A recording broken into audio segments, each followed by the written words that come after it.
The Louie Tee Network is powered by MusicHead University. MusicHeads, classes in session. Turn me up. Enroll on YouTube now. Link is in the description. Who else could it be but me, your man, Louie Tee? Welcome to, Command Post Game Live show. Post up, take command. I, of course, am your Commander-in-Chief, Louie Tee. Thank you for joining me.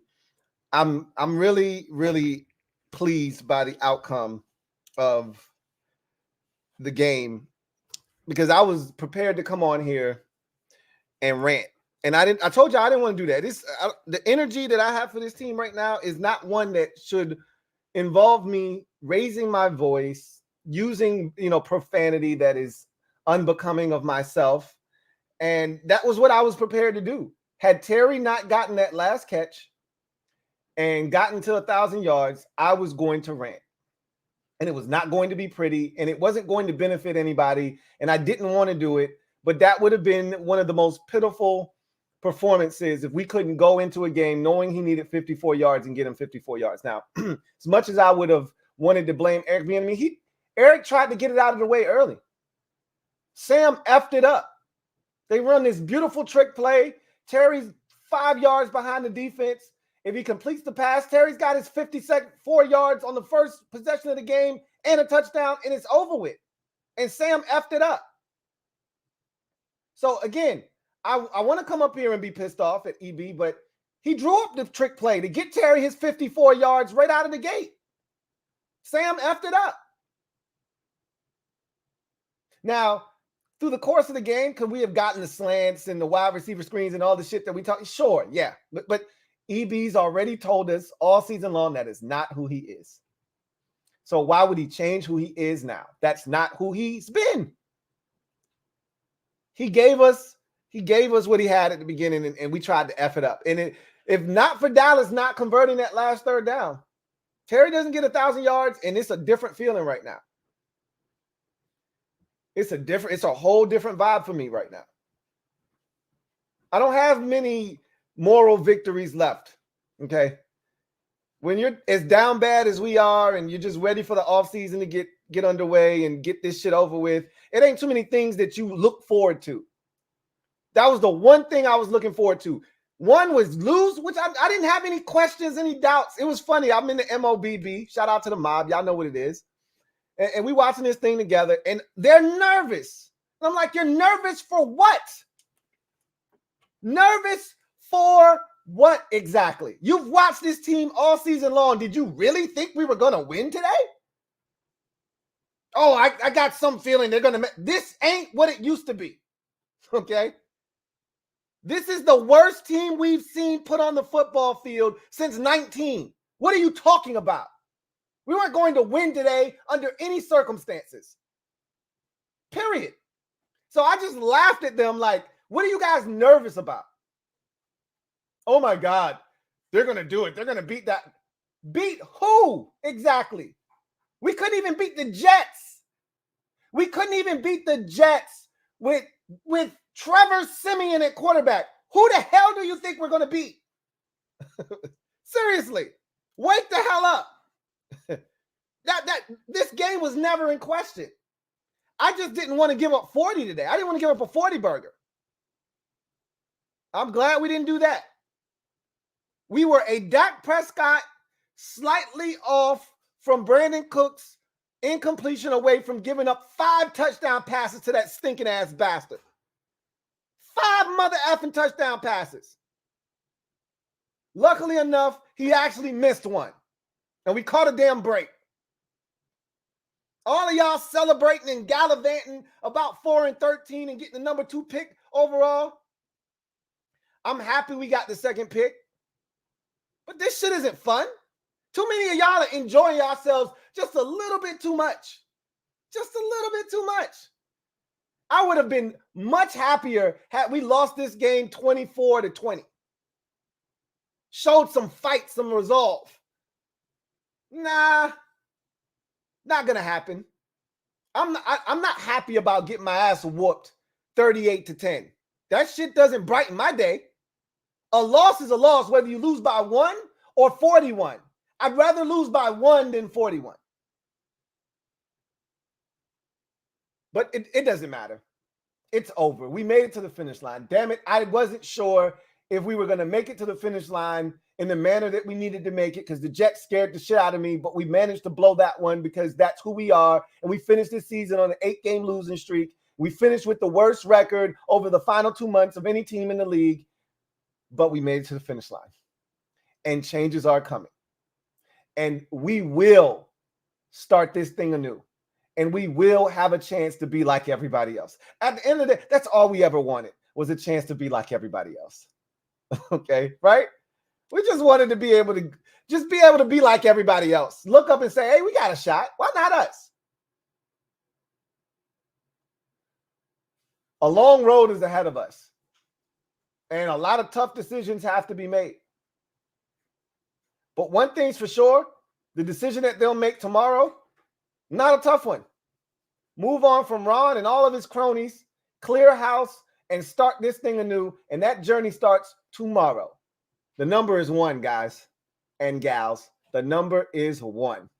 As in one more day. No, they're not going to fire Ronald on his birthday. Guys, stop and have a heart, okay? It's called Black Monday for a reason. Today is Sunday. They don't have to do anything. You're not hiring your new head coach or general manager tomorrow. He can live as the Washington Commanders head coach for one more night, okay? As a wise person once told me, it'll be all over in the morning, okay? Y'all stop being nasty and vicious for no reason, okay? It'll be all over in the morning. It'll be all over in the morning, in the morning, in the morning. It'll be all over in the morning. We just got to go to sleep one more time. All right. Shout out to 17, man, for getting to a G again. For getting a 1K with this bullshit ass quarterback situation that he's had to endure, for all of these stinking ass offensive coordinators that he's had to put up with, for all of the shit he's dealt with, whether it's Jay Gruden, whether it was Ronald Rivera, whether it was Bill Callahan, whatever he's had to deal with, he's dealt with it and found a way to get to a rack. Shout out to 17, man. It wasn't pretty, and it was a lot harder than it needed to be, but we got him there. Right? Whew, that was close. That was a close one. Okay? That was a close one. I had 2 goals going into the game.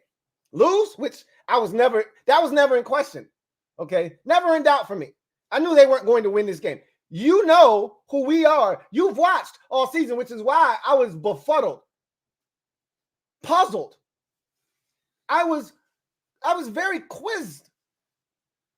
I couldn't understand why so many fans were nervous. For what?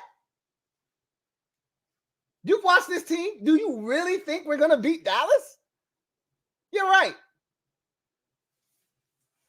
So that was never in question for me. Saints already did what we needed them to do. Can't ask the Patriots to do anything. Don't ever ask a garbage team to do nothing for you. Don't never ask a garbage team to do nothing for you. You want it done, do it yourself. So we took it upon ourselves to do what we've done better than anybody else over the last 2 months of the season, and that's get our ass whooped. Broncos lost, and just for good measure, just for a little icing on the top, the Bears lost. We got the number 2 pick in the draft. Celebrate, okay? I would have rather not have gone on an 8-game losing streak to solidify that. I would have rather not gone out 38-10 to the Cowboys. I would have rather not went 0-6 in the NFC East again for the second time in 4 years, or 5 years rather. I would have rather have not done that. But if that's what it takes to get ourselves in a position to turn this shit around so that we don't have to do this bullshit again, sign me up. Sign me up.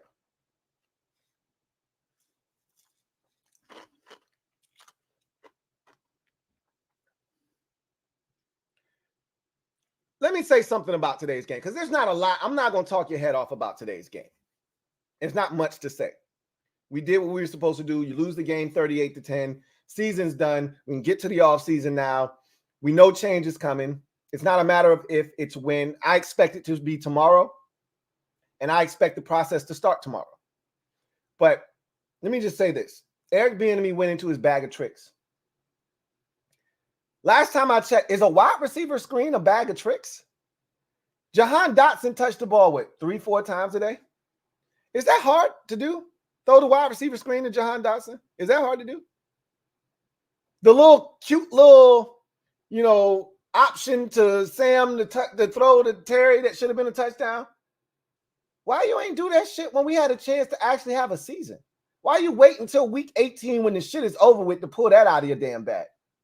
Like, somebody help me to understand why this shit has to be as difficult as it was this season. And he still clearly doesn't get it, because they went into their bag of tricks. They didn't have to do that. Those could have been plays we could have been running when we were 4-5 on the season and we were looking to save our season. When we were 3-4 or 3-5 looking to save our season against Philadelphia, that's when you should have been pulling shit like this out of the damn bag. When the Giants came to town and you still had a chance to get back to 500, this is when you should have been pulling shit like this out of your bag. Not week 18 when everybody's about to get fired.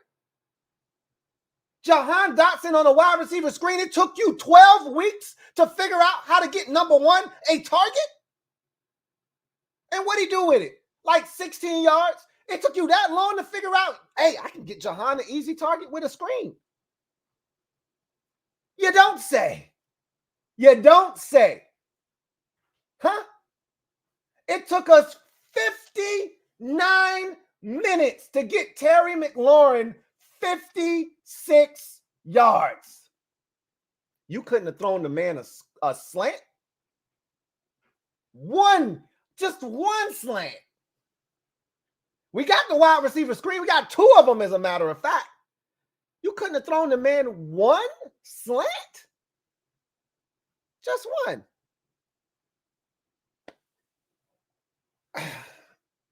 Man, I can't wait for Eric Bieniemy. I'm giving this man a one-way ticket tomorrow. I don't give a damn where you go. You just got to get the hell up out of here, bro. Because this man makes offense so much harder. And I said the same thing about Scott Turner. He knows offense. He's just clueless to the fact of situational football. And that shit I just cannot deal with. I look around the league and I'm seeing all these dudes. I look and I see goddamn Michael Pittman Jr. with over 100 catches and like 1,100 and something. Y'all, and I'm like, Michael Pittman Jr. ain't better than Terry McLaurin, man. What the bro? But you know what? That Shane Steichen ain't no damn dummy. He know how to get the ball to his best players. That shit irks me. CeeDee Lamb came in here leading the league in receptions. Man left here with 13 more catches. This shit ain't hard, man. We make it hard for no apparent reason. But I'm glad my guy got to a G. That's all that mattered to me. I'm not going to sit here and rant because the shit is over with. I just wanted to make it to the damn finish line. And guess what, Eric? We collectively as a fan base, we drug our asses across the finish line so we could get rid of your monkey ass. Goodbye. Take Ronald and the rest of the staff with your ass on the way out. We collectively drug our asses across the finish line so we could get rid of you. Shit is ridiculous. I give out a couple helmet stickers before we get out of here, though. Quan Martin came on like gangbusters at the end of the season. There may be a bright future for this young man yet. We'll see. Don't want to jump the gun. But an interception, some big plays early in this ball game when the shit was still in the balance. Quan Martin is starting to look like a football player, and he has looked like one over the last month or so of the season. I think going back all the way to the Dolphins game, if we're being honest, right before the bye week, I thought he started to look like a football player. So there's that. That's good.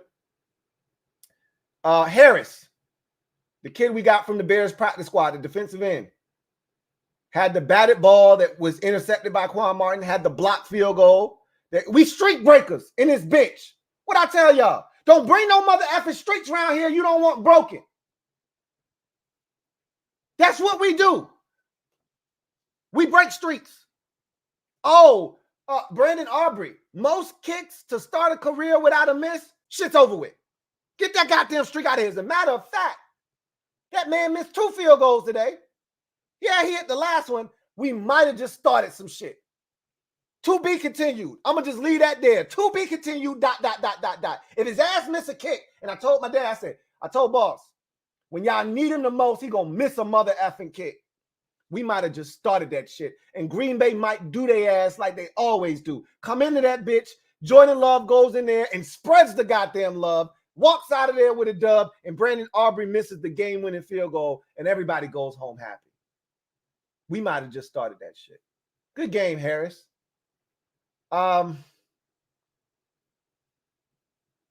Shit, I don't think it was nobody else that played well. Hey, Sam Cosmi, hell of a season, bro. At least we got one offensive lineman. At least we got one. Can't speak for the rest of these dudes, but we got one offensive lineman that showed some fight. All season long, by the way.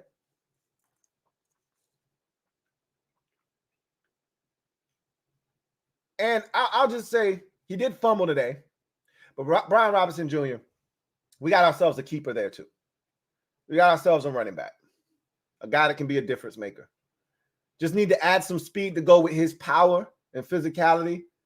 And we got something there. We got a hell of a 1-2 punch if we can actually, hey, Antonio Gibson, hey, bro, it's been real.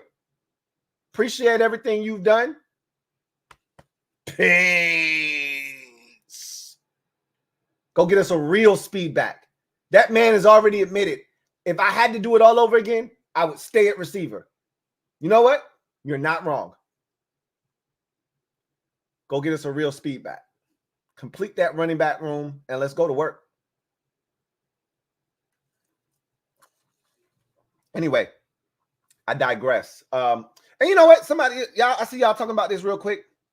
Khaleke Hudson was flying around the field, but this is the shit he do in Week 18 versus Dallas every season. He did the same shit last year. Now, me personally, I think there's a role that you can carve out for Khaleke Hudson. There's somewhere. Now, we've seen this from him before. Yeah, I'll talk all this. Oh, Khaleke should be playing. And then we put Khaleke out there, and then Khaleke's getting cooked in coverage. That's not where he's supposed to be. Okay? Khaleke's supposed to be right around that damn line of scrimmage, causing havoc like he did today. That's where Khaleke's supposed to be. As a blitzer, even though he got his ass chopped down like a damn oak tree by their running back on that touchdown pass to Brandon Cooks. I like to see him be a little bit more physical or athletic to avoid that cut block, but whatever the case may be, his presence is best felt around the line of scrimmage. Somebody asked during the stream in the MOBB, should Khaleke Hudson be back? I'm like, why not? Why not? I wouldn't have a problem with him coming back. Why not? Anyway, I digress. Let's get to the comment section. Like I said, I ain't going to talk y'all head off tonight. Two goals coming into the game. Lose, get Terry 54 yards. He got 56. I got nothing to complain about. Season's done. We made it to the finish line. Bless it. Be all the fans out there that hung around for 17 games of this shit. Bless it to all of you. Damon Welton. Stand up. You are the newest member of the MOBB. Mob, y'all know what to do. So, Damon, some love. Welcome to the squad. D-Dub, welcome aboard. JLG, welcome aboard. I feel like we've done this before. Maybe we haven't. Welcome to the squad. You know what it is. Come on in. Grab a seat. Get comfortable. Father of Zaya, thank you for the super chat. Greatly appreciate you. Who writes, that missed TD to Terry by Sam on the first series of the game is why we need the second pick. Sam is shit and played terrible. His pocket awareness and instincts are trash, just not consistent. look, I'm not going to argue with anybody. I feel how I feel about Sam. You feel how you feel about Sam. Sam has gotten progressively worse as this season has went on. And you listen to Greg Olsen. He literally said the offense that they're running is not one that you run with a young quarterback that you're trying to get comfortable in the NFL. He was set up to fail. And that's exactly what happened. He fought the good fight for as long as he could. But after 12 weeks of football, the shit just went sideways for him. And I'm not mad at this point. Honestly, no matter what the circumstances are, if you're made to do this and you're made to do it at a high level, you'll find a way to rise above all of the bullshit. And he wasn't able to do that. And it's a sad state of affairs because honestly, football and quarterback in particular is one of the most dependent positions in the sport. Is quarterback, because you literally are dependent on everybody else to do their job correctly. People try to say it's receiver. No, it's not receiver, because the offensive line can do a shit job, but if you got a ridiculous quarterback that can escape and make things happen, he can still get you the football. If you're the quarterback and your receivers don't run the right routes, or they get jammed up at the line of scrimmage and get knocked off their route and the timing is shit, and then your offensive line is trash and your running backs don't do a good job of blocking, and your tight ends don't do a good job of blocking, you don't stand a chance, which is what I essentially just described. And your offensive coordinator is shit. All of this leads to your quarterback being put in a bad position. But Sam was ass today. Sam was ass. Sam's been ass for 6 weeks. I mean, who are we kidding? His last good half of football, well, he was good in the first half against San Francisco. His last good half of football prior to that was the first half against Dallas on Thanksgiving. He's really been bad pretty much since that Dallas first half. So, and really it goes probably all the way back to the second Giants game. His last good game was against Seattle. So at the end, that's why the number 2 overall pick was so important, because we need to go get us a quarterback. We need to go get a quarterback. And Sam missed the throw early in this game. Eric Bieniemy's play calling was on full display today, doing the same shit he's been doing. It's 3rd and 3. We got Sam taking a 5-step drop and guys running 17-yard routes when we need 4 yards. I mean, make it make sense, man. That shit has been baffling all year long, but that's who he's been. One thing I can say about Extremely Buns, he's been extremely consistent. He's been extremely buns, and he's been extremely consistent. I will give him that. This is how I knew we weren't going to be competitive. All the fans, they were like, "Oh my God, they're going to try to win this game." If we were really trying to win, Sam wouldn't have missed that throw to Terry, and Curtis wouldn't have found a way to not get 2 feet in bounds on that throw from Sam for a touchdown. You really trying to beat Dallas? You got to make plays when plays are there to be made. And we did the same shit we've been doing all season, which is finding ways to botch opportunities. So no, there was never a shot. I told y'all 10 points is all we can score with Sam in the lineup. I gave us 16. I said I should change this shit to 10, because I know we ain't scoring no more than 10, because that's all we can get to with Sam in the lineup. And what did we score? 10 damn points, right? This shit went just like the first game against Dallas. Score was exactly the same. Actually, it was 13-10. It was 14-10. And then the floodgates open. Same shit. Different game. Same results. Only difference is they didn't score 40. They weren't eating the turkey legs, and they weren't throwing LeBron James, Dwayne Wade alley-oops. Same shit. Still was a Dallas home game. You saw that blue in the crowd? Same shit. Slightly different results. They didn't put a 40 burger on us, but it was the same shit. We're drafting a quarterback. People, like, for those of you still hanging on, let it go. Let it go. We're drafting a quarterback. Which one? I don't know, but we're drafting a quarterback. V Chow, thank you for the super chat. Greatly appreciate you. Thank you for being a member of the MOBB. Salud. Says, we are truly the streak breakers. Brandon Aubrey finally had a bad game. I told the mob, bro, don't bring no streak in here if you don't want that shit snapped. Unless it's a bad one that you want to get off your chest, Don't bring no good streaks in this bitch. We the wrong team for that shit. He had to learn the hard way. That shit's over with. We don't have to hear about that shit in the playoffs now. Rob you, thank you for the super chat. Greatly appreciate you. Thank you for being a member of the MOBB. Who writes, can't believe the season is finally over. Oh, man. It felt like I knew these last 4 weeks were going to be just brutal.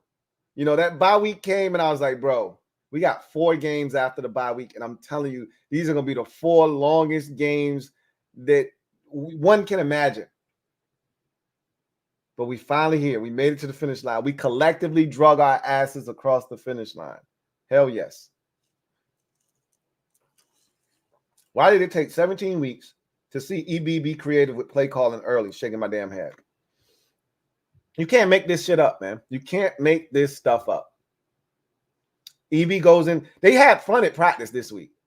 We can say that. They had fun at practice this week because they definitely went into the bag of tricks. And the shit was well orchestrated. And the sad part was it just wasn't executed well enough by the players on the field. But these were some cute plays. And he's done this throughout the course of the season. There have been some plays where I go, that was pretty tasty, Eric. Pause. Well, you got more of that? And he's like, yeah, I got plenty more where that came from. I'm like, well, let me see it.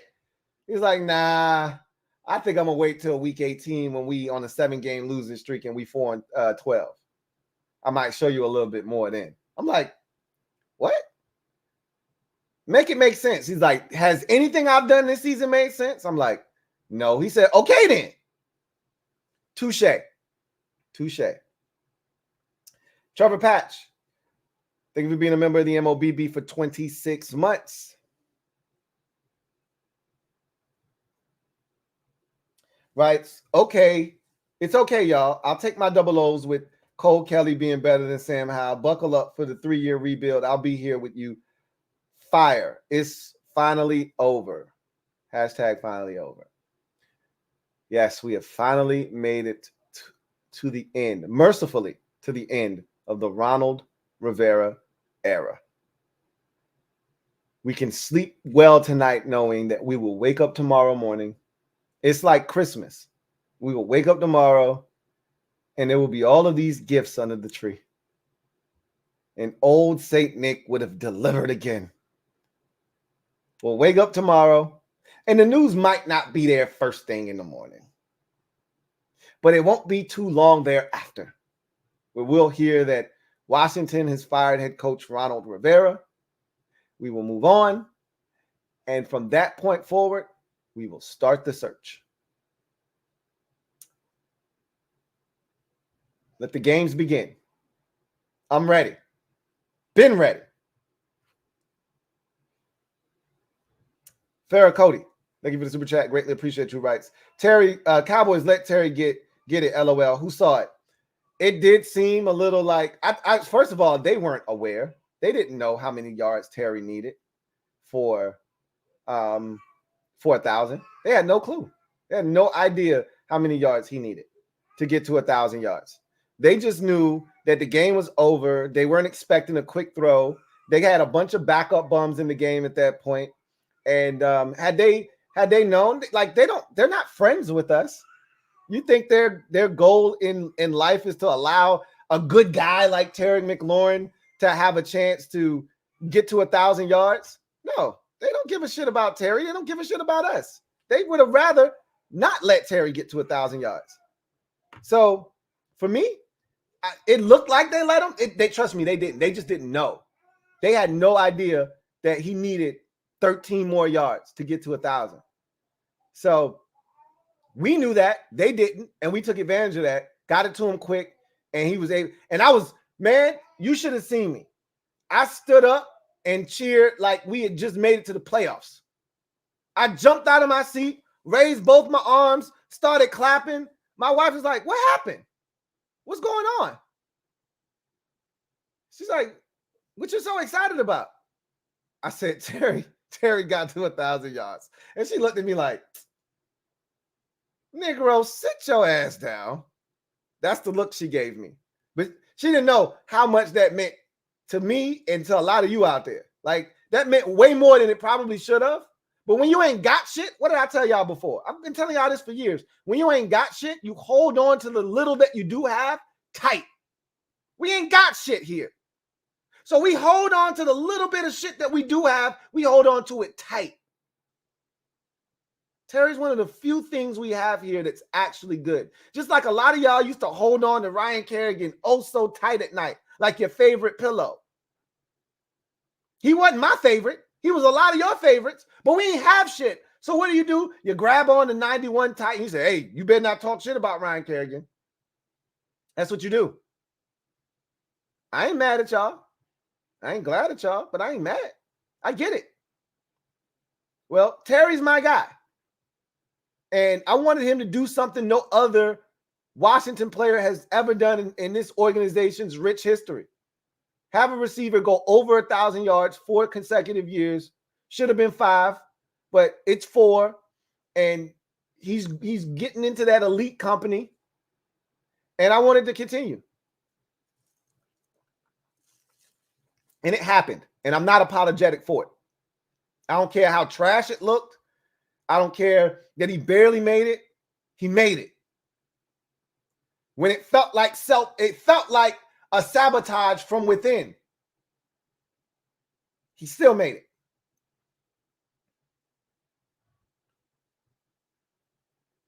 It's CD, or it's DC. Excuse me. Thank you for the super chat. Greatly appreciate you. It's DC writes. Barely watched the game. Expected to blow out post halftime, which did happen. But getting to the second pick and Terry got to a K, to the offseason we go. That's what it's all about. Literally, I went into the game with 3 things. 2 in particular. I'm like, if Sam plays well, extra added bonus. But I've already moved on. And in my mind, we're drafting a quarterback. So that wasn't as big of a thing. It was really lose the game, which was never in doubt for me. Terry get to a K. Check. We can go home happy now. Let's move on. Let's go into the offseason. Let's get it done. Rob, thank you for the super chat. Greatly appreciate you. Double up. Thank you for doubling up. Who writes, the new regime can finally get to work. Now let's see what they do. I'm anxious as all get out to see what direction they go in. So many people are trying to speculate as to what's going to happen. Oh, they're going to go after the Ravens. Oh, they're going to go after Adam. First of all, Adam Peters is going to be promoted to general manager in San Francisco. I'll talk more about that next week, but we're not getting Adam Peters. They're going to go after Philadelphia. Hallaby. Go get Alex Hallaby. We'll see what they decide to do. I don't know what they're going to do. We'll see what head coach they decide to go get. I don't know what they're going to do. Let's see what they decide to do in the draft. I don't know what they're going to do. I can tell you this much. If you wanted Caleb Williams, that dream died today. Justin Fields was awful against the Bears or against the Packers today. He needed to beat the Packers today. That was something they wanted to see from him. He did not play well today. They're going to move on from Justin Fields, as they should. If I was the Bears, I would move on from Justin Fields. I already told you, I know what he is as a quarterback. You can win some games with him. You're not going to win a Super Bowl with Justin Fields. I think they're going to realize that, and they're going to move on. So you better start doing your homework on the others. Okay?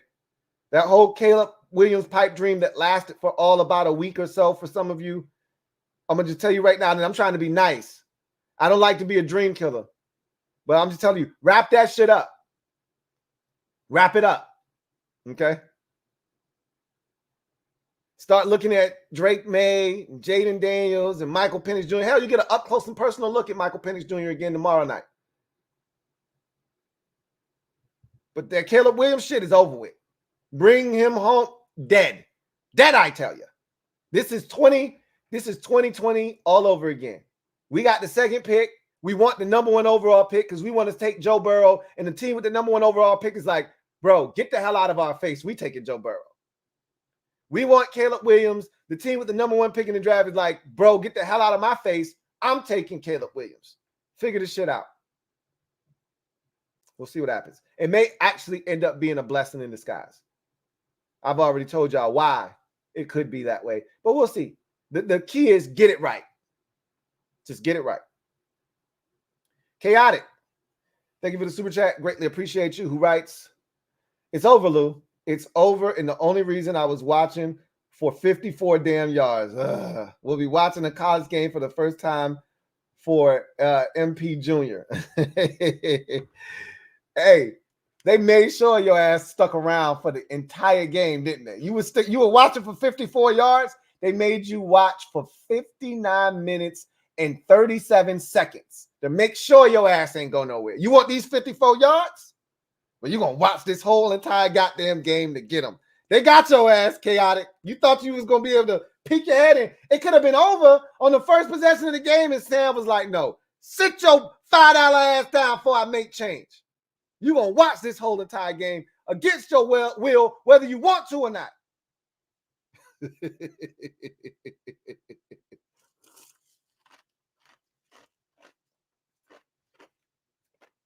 Junior Nando, thank you for the super chat, who writes, put some respect on J Love. Look at his stats. Also, J Love top 10. Don't sleep on him. We have another one. Makes any throw, ice in his veins. Hashtag house money. I've always been a fan of Jordan Love. Always. I'm glad to see him doing what he's doing. And I'd love to see him do it again against Dallas next week. That'd be even sweeter.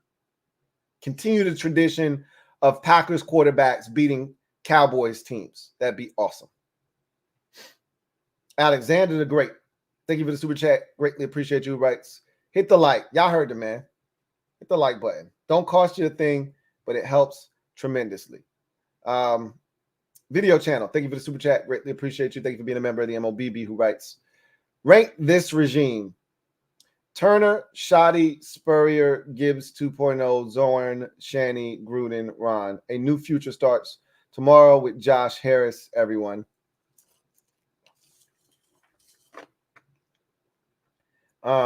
You asking a lot. That's a whole lot of regimes. You went too far back. I'll just tell you that Gibbs 2.0 is at the top because he was the only coach of all the ones you just named that went to the playoffs twice. No other coach in that's how pathetic we've been in that 20-year span that you pretty much just ran through.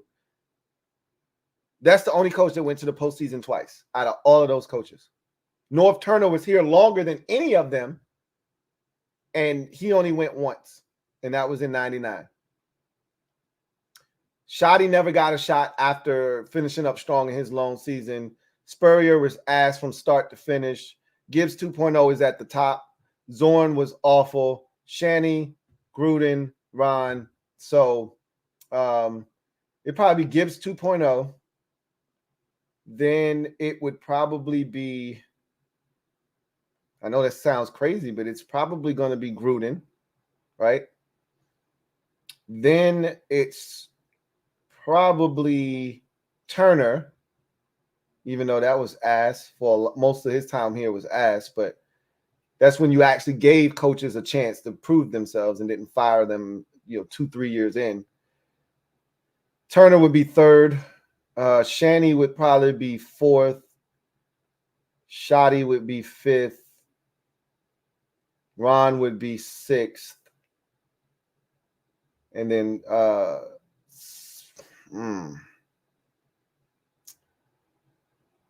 Spurrier, Zorn, and then Spurrier, because at least Zorn started off 6-3 his first year, 5-2, 6-2, 5-3, 6-3, some shit like that his first year before it flamed. Spurrier was always ass. I think he started out well in his second year, but that didn't go very far. So yeah, it all starts anew tomorrow. Bear it down, and thank you for the super chat. Greatly appreciate you, my guy BD. Thank you for being a member of the MOBB, who writes, I would have given Ron a birthday card with $1 and written in it, "You fired."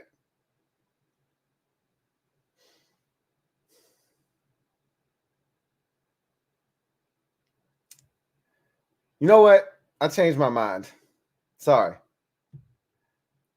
Zorn had swinging gait. I can't ever let that shit go. Zorn is definitely last, bro.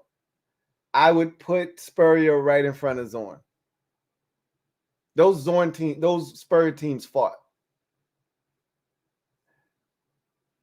Zorn's teams quit. They couldn't stand him. He was a terrible coach.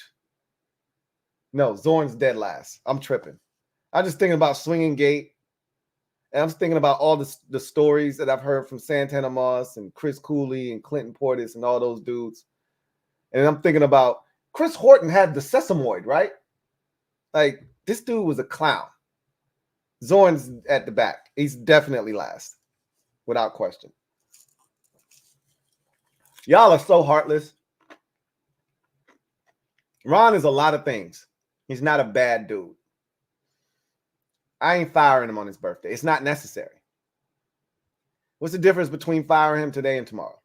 Just let him rock for one more night. Let him go home to his wife and their 19 dogs and let him have a great night and let him just reflect on the 4 years here in Washington. He'll come into the office tomorrow. He'll gather his things and we'll move on from there.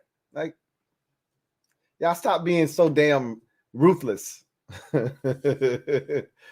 Rob, thank you for the super chat. Greatly appreciate you. Writes, I praise number 78 every week he plays, but he was horrible today, as well as Fedarian Mathis and Forbes. After a rough start, Quan looks like a keeper. There's a reason Cornelius Lucas is not a full-time starter in the NFL, right?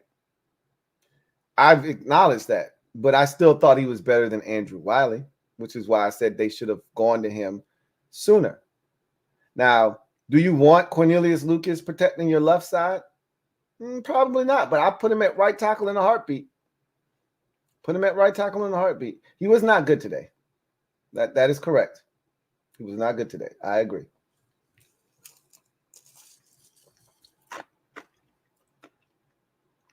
More Ron thinking is more Ron thinking. Thank you for the super chat. Greatly appreciate you. Who writes, no more missed challenges, not calling timely timeouts. Most importantly, in the picture next to my name, those damn arms crossed with that clueless look. I'll miss that the most.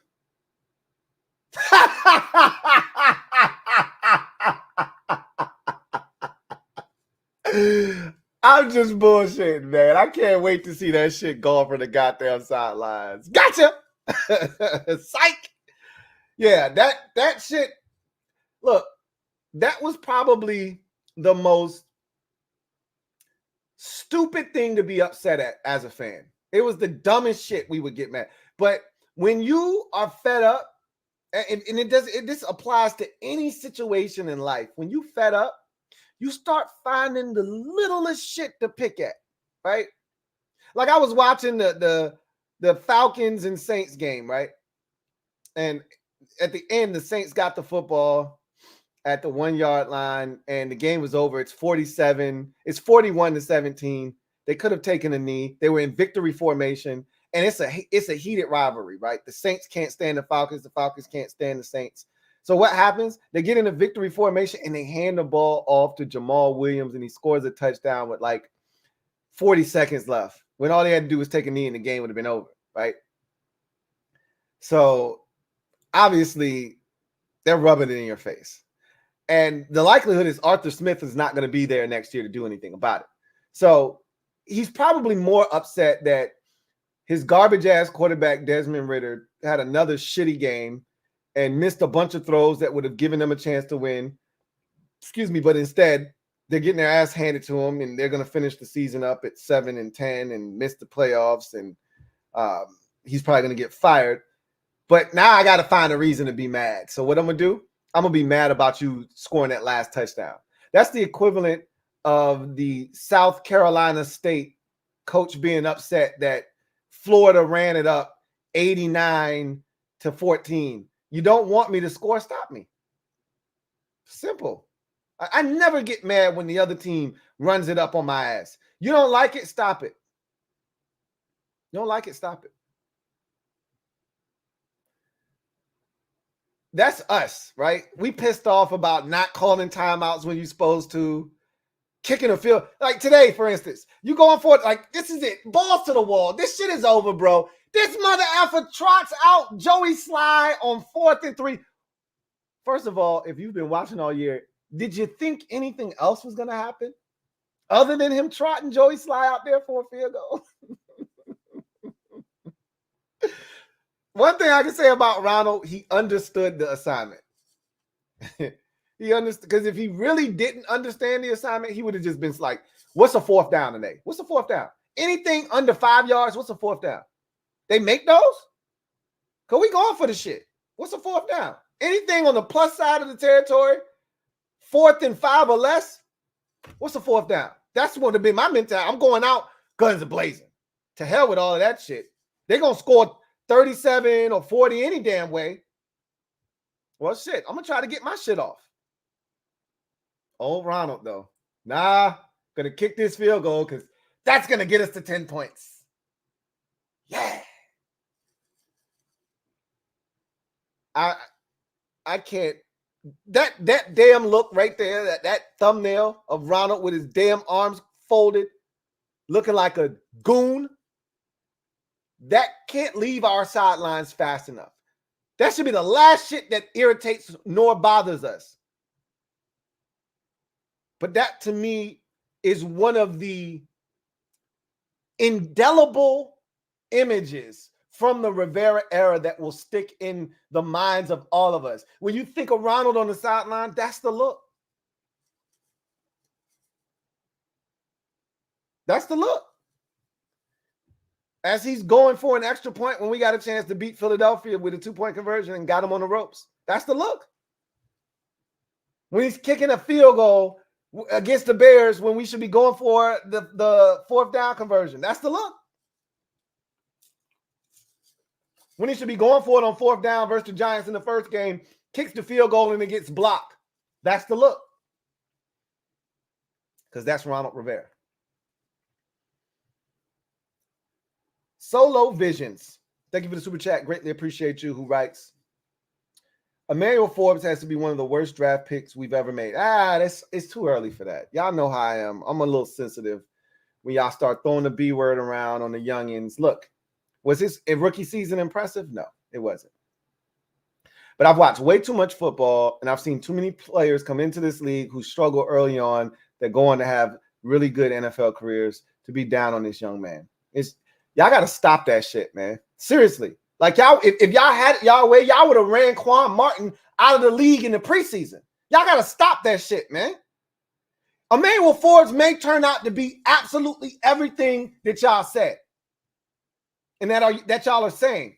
But God damn it, can y'all give him a chance to actually show that he can either play or not play in this league? The man barely played this season. If we being honest, he barely played this damn year. Y'all got to come off that shit, man. Y'all can't beat him up for getting drafted in the first round where he probably shouldn't have been drafted because our dumbass staff decided to make him the 16th pick in the draft. Y'all got to stop that shit. He's here already. And if you call yourself a fan of this team, then give that young man a chance to see if he can play or not. Stop that shit. The man played in like 9 games this season. Really actually played. I might have given him too many games. And you trying to call him garbage and the worst pick in this team? Did you forget about some of the picks we made? I know you might not be that old. So you don't really know the history of this team in the draft. But we've had some really bad first-round picks.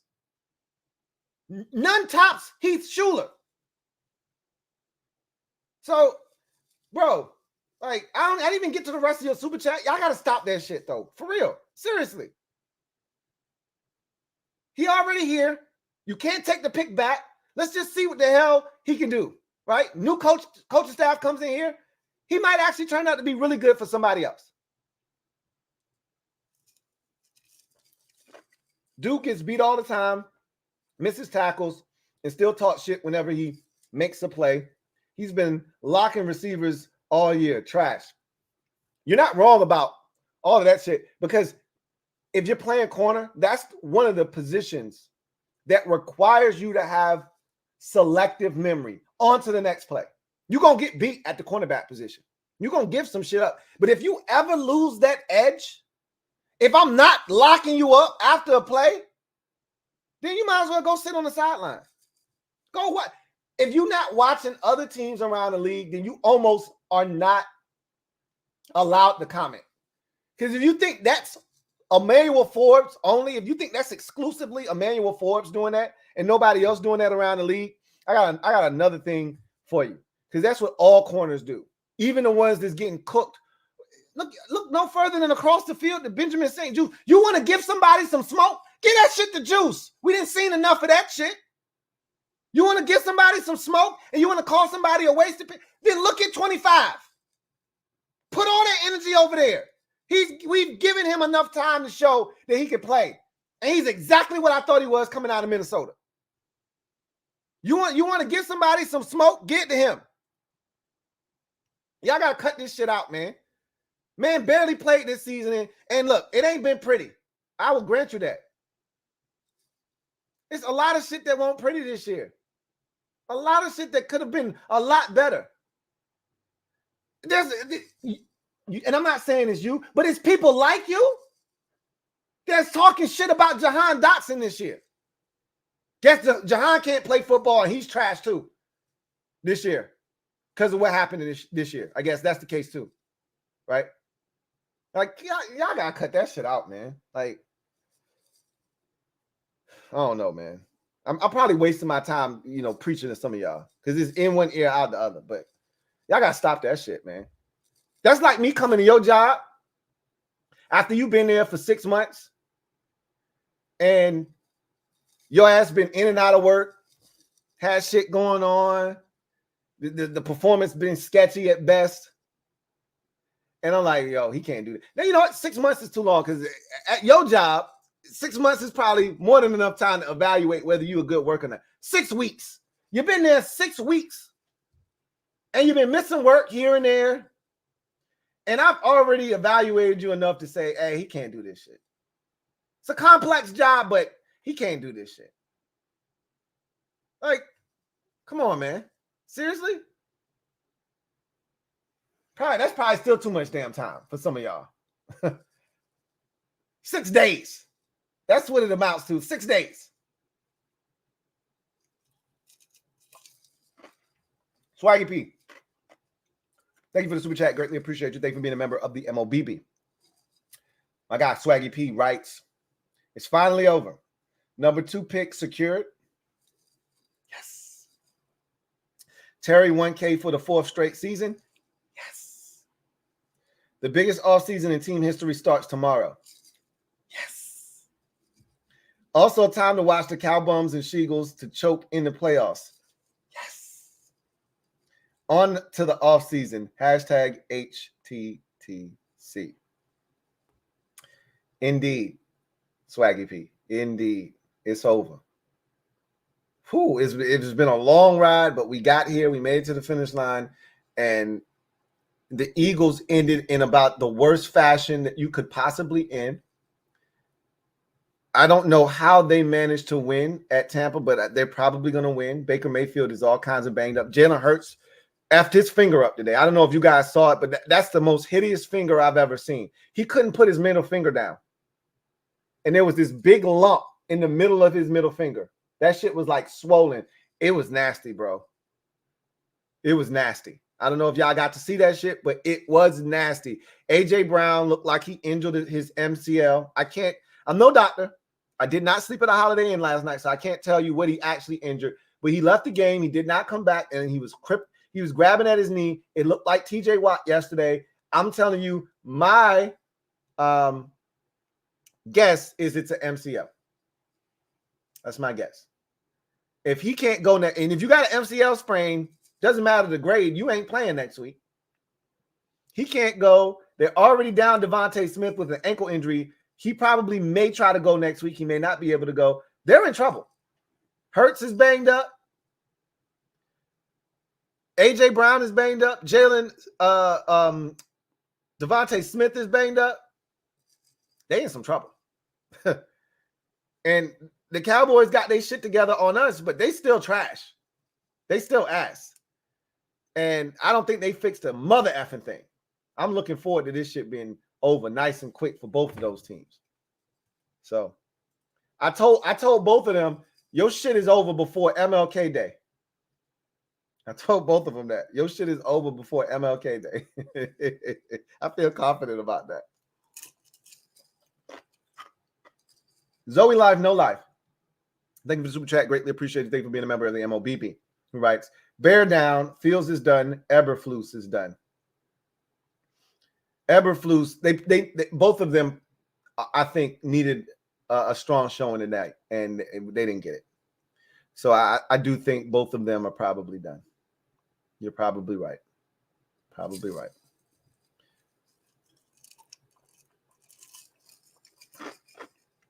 Metaphor, thank you for the super chat. Greatly appreciate you. Thank you for being a member of the MOBB. Who writes, Pissed with EB. Where was all this fancy-ish all year? I'm saying, though. I've been trying to tell y'all, man. This man could have been doing some more shit. Like, the EB stands out there. I'm telling you, he's made this shit more complicated than he needed to this year. And it's disappointing. Watching throughout the year, and this ain't the first time we've seen shit like this. There have been cute plays this year. I go, EB, Eric, really? You holding out on me, bro? Is there more? Really? Is there more of this? There's always been more. He just, for whatever reason, I can't put my finger on it. He doesn't want to do the simple shit. He doesn't want the quick game. He doesn't want the screen game. He doesn't want the easy completions. Everything has to be hard. I just don't understand. It's mind-boggling. McCready, thank you for the super chat. Greatly appreciate you. McCready writes, what's up, Lou? Thanks for your endurance throughout this god-awful season. No matter what happened this season, the silver lining is that man, Dan is gone. I shipped out to MCRD on the 16th. Should be back for the draft. God bless. Likewise, man. It's been a long season. You take care on your travels, man. Be safe, and look forward to you coming back in, and hopefully we'll be able to chop it up by the draft. And you'll come back home, and I know you'll be wherever you are. You'll be watching, and you'll see everything that's transpiring. But hopefully when you get home and you get settled back in, you're coming back home to some good shit, man. And hopefully you'll be proud of what we've put forth and have the future looking bright, right? I appreciate you, McCready. DMV fan 123. Thank you for the super chat. Greatly appreciate you. Who writes, can Washington trade up for offensive tackle after QB so fans can shut the F up? They don't. I mean, we'll see what happens. I mean, clearly we have the draft capital to make moves if that's what we so choose to do. The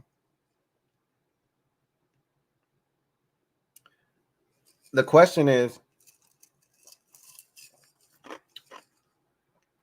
how deep is this tackle in draft or a draft class of tackles? And what do they do in free agency? How do they go about addressing the offensive line? Trust me, we gonna get offensive linemen this offseason.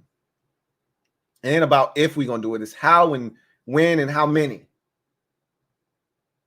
So the offensive line will be fixed. To what degree? I've already told you, I don't think you can fix our entire offensive line in one offseason. So hopefully they get most of it cleaned up. And then we got one or two spots that we got to clean up next year, and then we get there and we knock it out, and then we move on.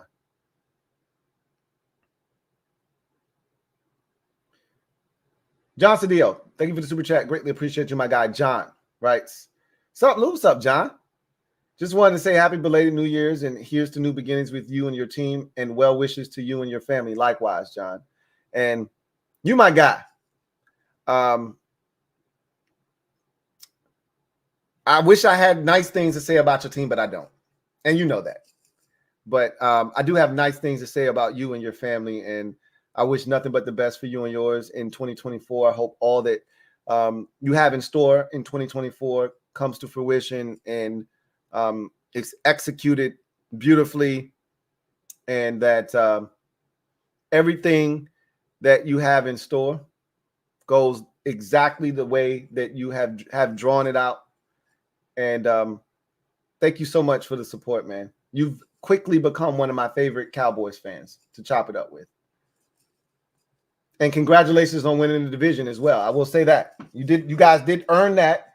And I love the fact that we kept tradition alive, because if nothing else, carry on tradition, right? No repeat winners in this division for almost, what is this, the 19th year in a row? Carry on tradition. As a wise man once said, carry on tradition.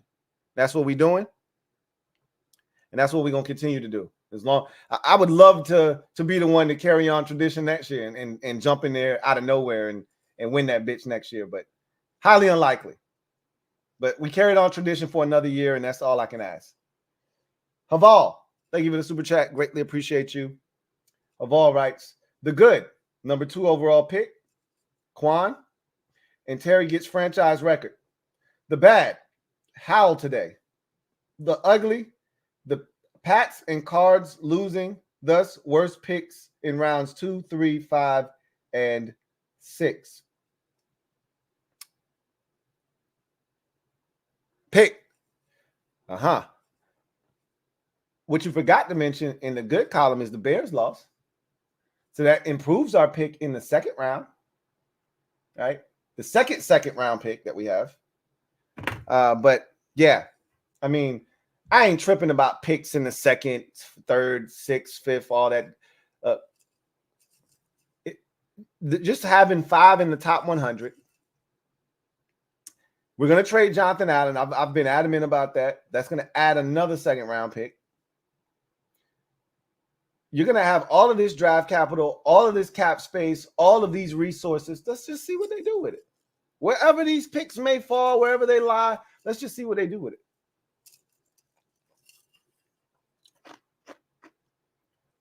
Santiago Trudell. Damn, it's been a long time since I heard that name. Stand up. You in the building. We in the building. Santiago, you in the building. Glad to have you on board, Mob. You know what to do. Show Santiago some love. Welcome to the squad. Man, this feels like I'm gone until Dan gone type of reunion right here. And I don't think you've ever said that, but that's what this feels like. I don't think I talked to you in about 3-4 years, bro. That's real. I could be exaggerating, but it feels like about 3 or 4 years, straight up. How you been, man? Glad to have you on board, man. Welcome to the squad. Just Andre. Thank you for the super chat. Greatly appreciate you. Who writes? Thank you for being a member of the MOBB. Who writes? I think people have forgotten how good our receivers are. EB just has made them look bad. Whatever QB we get will make it easier for him and improving O-line. I think that y'all put too much onus on the quarterback and not enough on the play caller. Quarterback will help to a degree, but it's still going to be a youngin making his first career NFL start in a new offense. It's going to be a struggle at times with that young fella. Like, don't let what CJ Stroud did confuse you and make you think that's what rookie quarterbacks look like in the NFL. Some of y'all are delusional. Y'all need to wake the hell up. This young rookie quarterback shit is not easy. Okay? More seasons look like Bryce Young season this year than it does CJ Stroud. Y'all think some rookie gonna come in here and just automatically change our fortunes? You got another thing coming. I hope he comes in here and has a CJ Stroud or a Robert Griffin III type season or a Cam Newton type rookie season. That's highly unlikely, though. The reality is he's going to come in here and look marginal, most likely at best. That's the likelihood. What we got to hope is that we got much better coaching, because that's ultimately, obviously, better pieces too, right? Better offensive line, all that better time. Like we desperately need an upgraded tight end. Like, I can't take this shit no more. Like, I told y'all when we first got Logan, like, this shit is not good enough. And I didn't know how much I would miss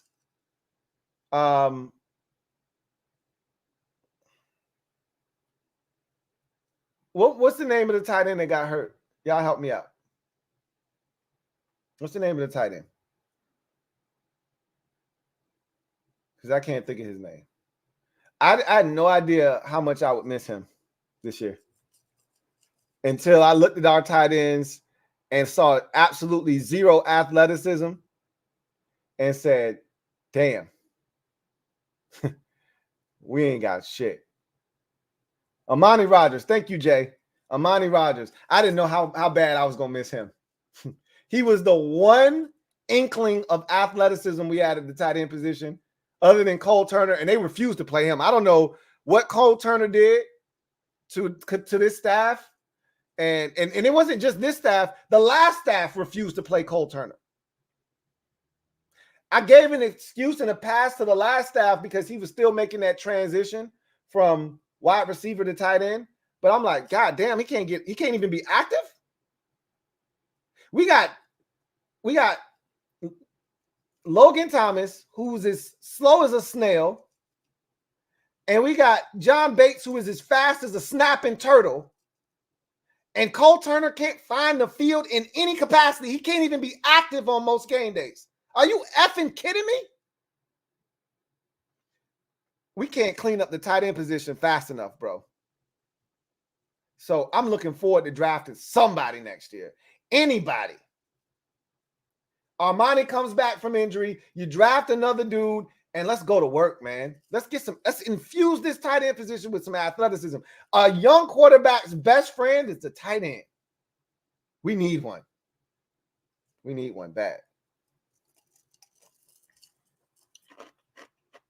Rocky D, been a member for 13 months of the MOBB writes, Percy got better. Excited for him next year. You probably more excited than I am. I ain't super hype on him. I'm more so excited about Quan. We may have to see both of them because Cam Curl may not be back next year. Remember, he's a big-time free agent for us. Probably the biggest one that we have available this offseason. Don't know what's going to happen with him. He's not a franchise tag E for me. He's not a franchise tag type of player. So whether they re-sign him or not, it remains to be seen. But we may have to see what these young boys can do at safety next year. So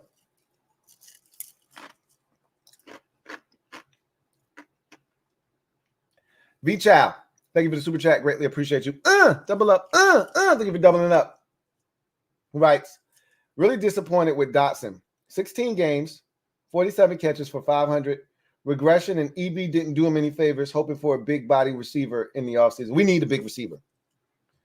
We need a big receiver now. And that play to Dotson tonight, when Hal threw it to him on the seam ball and the defender really wasn't looking, that's the definition. Like, that is the essence of, damn, we need a big receiver. That's a touchdown.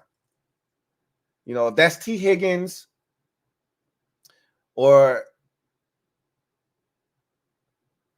any receiver that's 6'2", 6'3", that can go up and get, that's a touchdown. But you throwing that ball to a 5'11" receiver and wanting him to go up and get it, and that ain't even Jahan's game. I'm not disappointed in Jahan. I'm disappointed in the lack of effort to get him more involved. The fact that he still had 500 yards despite a clear and obvious negligence on the part of our staff to even try and get him involved is a testament to how good he can be. With them just saying to hell with him, he had 47 catches and 500 yards. Imagine what would have happened if they would have made a concerted effort to get him involved almost every game. Because we would go weeks where Jahan is a non-participant. We would go a month and Jahan had 9 targets for 4 catches for 62 yards. We would go a month. I bet you there's a stretch at some point in this season of 4 games where Jahan had a total of 9 targets and 4 catches for 39 yards. I guarantee you there's a stretch in there. And I might be off by 1 or 2 targets and 1 or 2 catches, but I'm not that far off. There were games where we would come back and you guys would literally ask me, hey, did Jahan have a target today? Last week, literally somebody said, hey, did Jahan have a target? And I had to go check, and I said, he had 1. I remember them throwing the ball, Sam throwing the ball away. He was the closest receiver. So technically, they assigned that as a target, but I'm like, not really. But yeah, I think he had a target. And I looked it up, and he had 1 target last week against San Francisco. That's the type of time they've been on all season with 1. So, and you know what's crazy is our dudes don't complain. So Jahan just took it. He ain't say shit. Terry just pretty much said, I ran cardio. That was his way of complaining. He ain't say shit. Our dudes ain't going to say nothing. But because they don't speak up doesn't mean they're any less of a receiver. It just means that's not who they are. They shouldn't have to, though. When your best players are receivers, you got to find ways to get them involved. I just don't understand why that isn't easier to understand.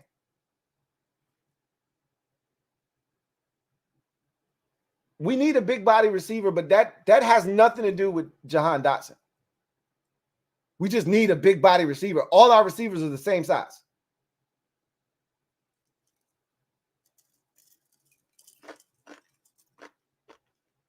Andrew Webster, thank you for the super chat. Greatly appreciate you. Thank you for being a member of the MOBB, who writes, could always sign Kirk Cousins in free agency, LOL. That would be funny. That would be funny. And that would be like going full circle, but oh no, Josh. Oh no. No. What was that?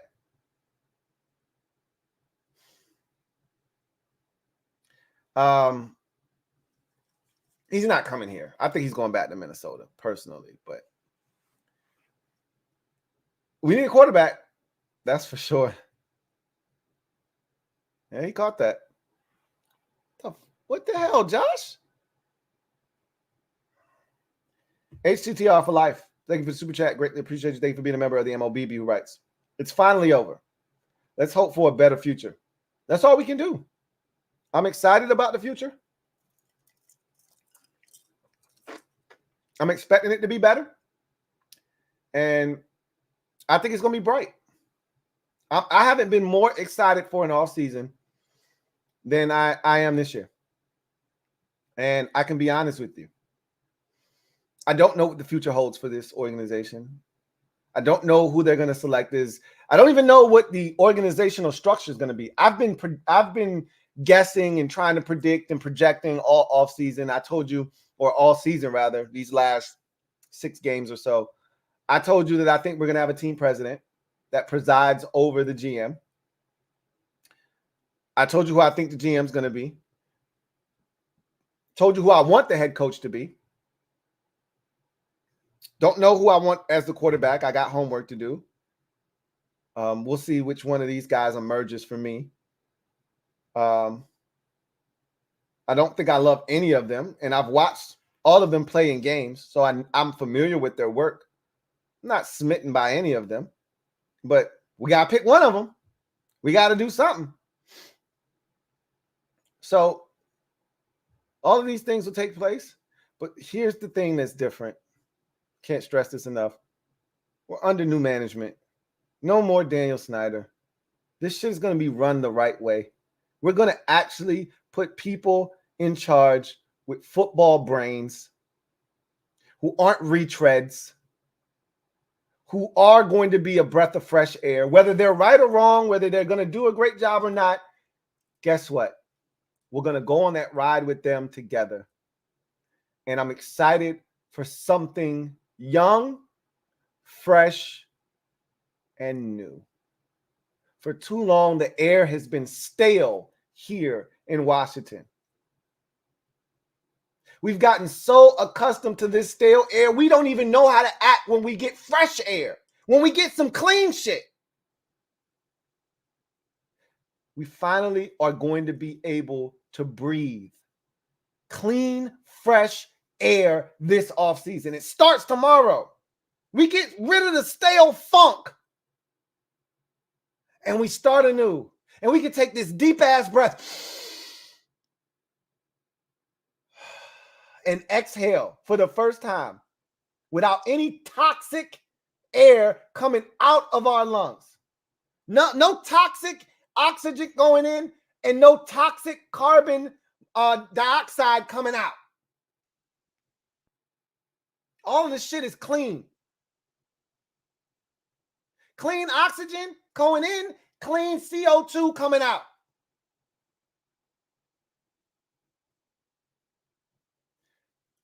Let's just bask in this shit, man. Let's just enjoy this.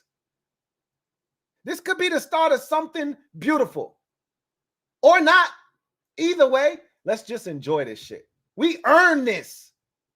Having sat through the shit that we just watched for 17 weeks, we earned this shit.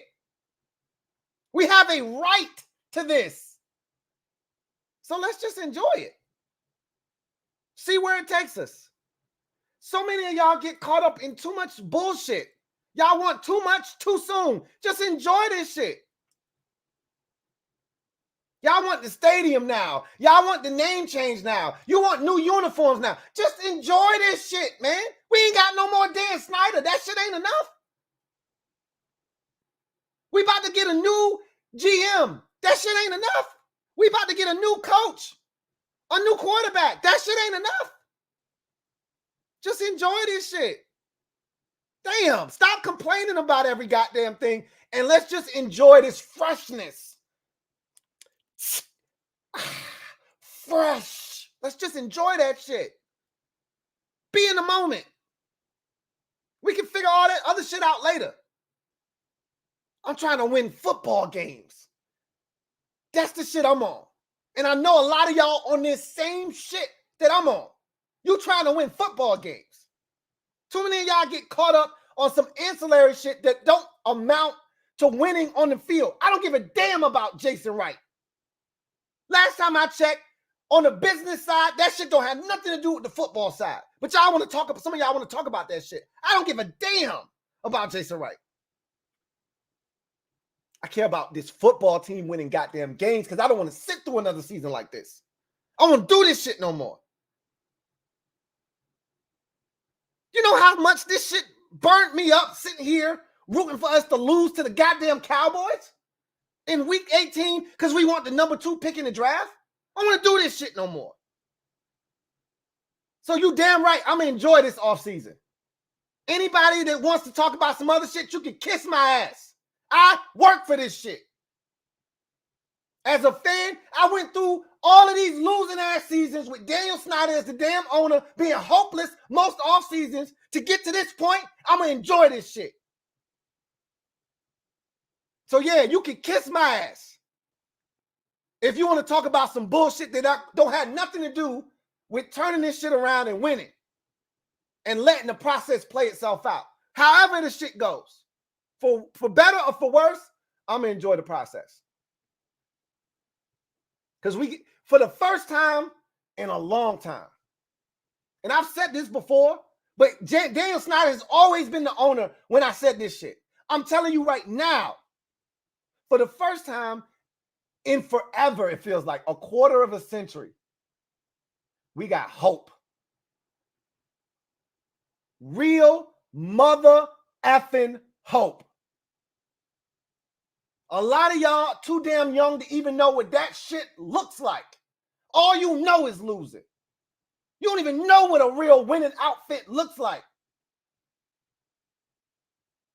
Well, we got a chance to do that this offseason, to start that process. And yes, it's a damn process. So let the shit play out.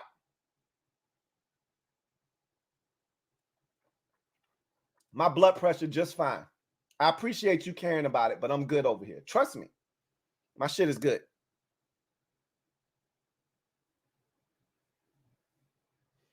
Q-Dog, thank you for the super chat. Greatly appreciate you.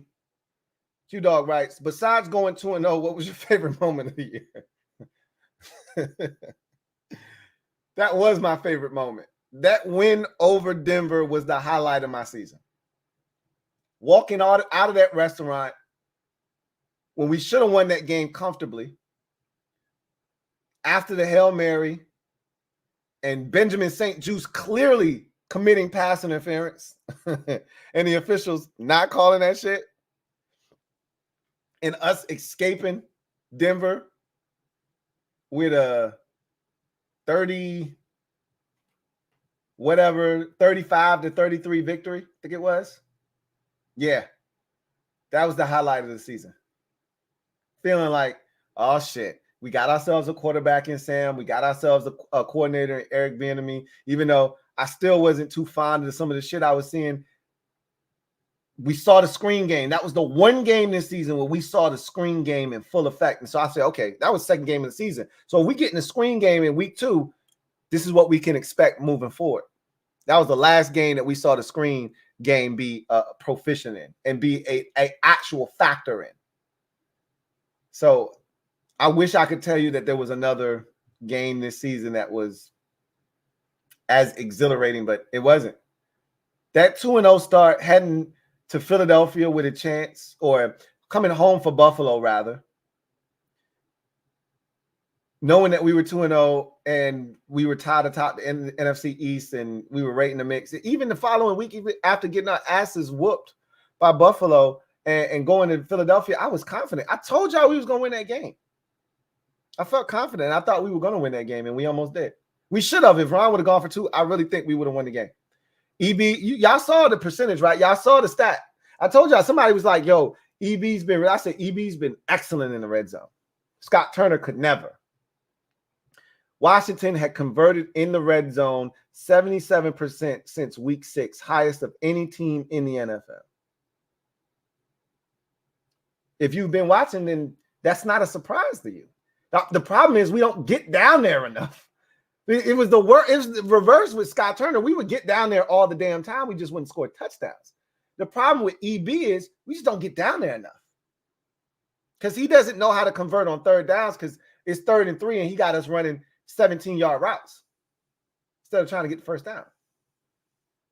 So the problem wasn't, if we would have went for 2 against Philadelphia, we would have got it. And there's no doubt in my mind. We've been really good down there in the red zone. EB does a really good job in those situations. But the high point without question was that win over Denver. and I brought this up on the show on Friday. We started this season off 2-0. Like, we finished the season 4-13. We lost 13 out of our final 15. Like, let that shit sink in. We finished the season on an 8-game losing streak. Nobody else finished the season on more than a 5-game losing streak. Like, we were 3 games worse than anybody else in terms of losing streak to finish up the season. Like, let that shit resonate with you for a second. It's like the shit was bad. It's really bad. HTTR for life. Thank you for the super chat. Greatly appreciate you. Double up. Thank you for doubling up. Who writes? I jumped up cheering when Terry got it too, Lou. I ain't gonna even front. You would have thought we just made the playoffs.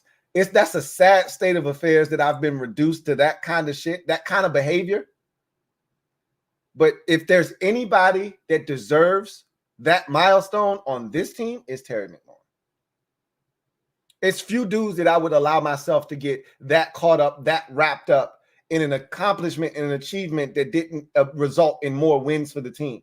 That's the individual stat. There aren't many guys that I attach nor align myself to as a veteran fan. I've seen enough of these guys come and go. I never put a player above the team. And I'm not saying that I'm putting Terry above the team, but what I am saying is if there's anybody that deserves that kind of, woo, Josh, bro, what are we doing? You're killing me, Smalls.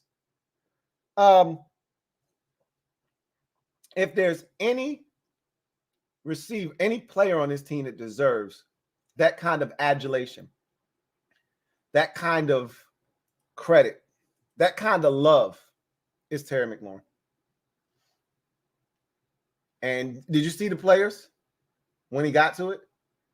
Did you see everybody dapping him up, hugging him? Because Terry's that dude. So, yeah, I jumped out of my seat. I screamed and I cheered like we had just made the playoffs. I made a big deal out of it. Probably bigger than I should have, but I wanted that bad. Look, my favorite team is 4-13. I ain't got much over here, bro. Don't take the little shit that I do have from me, okay? You know, it's like somebody having their mornings be the one part of the day that they get peace and quiet, that they get some sort of serenity. The rest of their day ain't shit. It's loud. It's stressful. It takes a toll on them. But this little slice of heaven is in the morning for an hour from 6 to 7. And God forbid somebody tinkers with that 1 hour of the day that you get to yourself, where you just get peace and quiet and serenity. That's what Terry McLaurin getting to 1,000 yards was for me as a fan. Look, man, being a fan of this team has been shit. Ain't nothing good about it. More heartbreak and constant stress watching these games. You can't never win nothing easy. When you're supposed to win, you get your ass whooped. It's just one surprise that shouldn't be a surprise, but is after another that's never good. This is the one thing that I got. Don't take that shit from me. That's how I felt. Like, I ain't got much. Just let me enjoy this. I ain't asking for much. And I asked the football guys, I'm like, you really going to do this to me? He said, I told you I was going to bless you, right? I said, you did. I wasn't thinking about it like this. I thought you was going to bless me with a 10, 11 win season. But blessings come in all forms, shapes, and sizes. This wasn't the blessing that I was looking for, but I'll take it. Let me just enjoy this. JD the GOAT, 252. Thank you for the super chat. Greatly appreciate you. Who writes, we may have lost the game, but at least we ended another streak and Terry hit 1K. And that's what it's about. At the end of the day, we did what we were supposed to do. We did what we do best. Get our ass whooped. And we got Terry to his 1K. I'd say that was a pretty good day at the office, if I may say so myself. Robert Hernandez, thank you for the super chat. Greatly appreciate you. Who writes, what's up, Lou? What's up, Robert? Finally, super chat after lurking since we beat Pitt in 2020. You've been lurking for a long time. I ain't even mad at you. As a fellow lurker, I know exactly how you feel. You should have thrown that. You should have thrown that, Josh. No way. Yeah, Josh, he on one tonight. Josh on one tonight. Oh, buddy, it's going to be a long night here. This looked like the Jets game all over again. Jesus. Well, they already made the playoffs, so at least they can't miss out. Anyways, Corn Luke should be in the XFL in the spring. What happens come draft time? Hey, y'all are a rough crowd, man.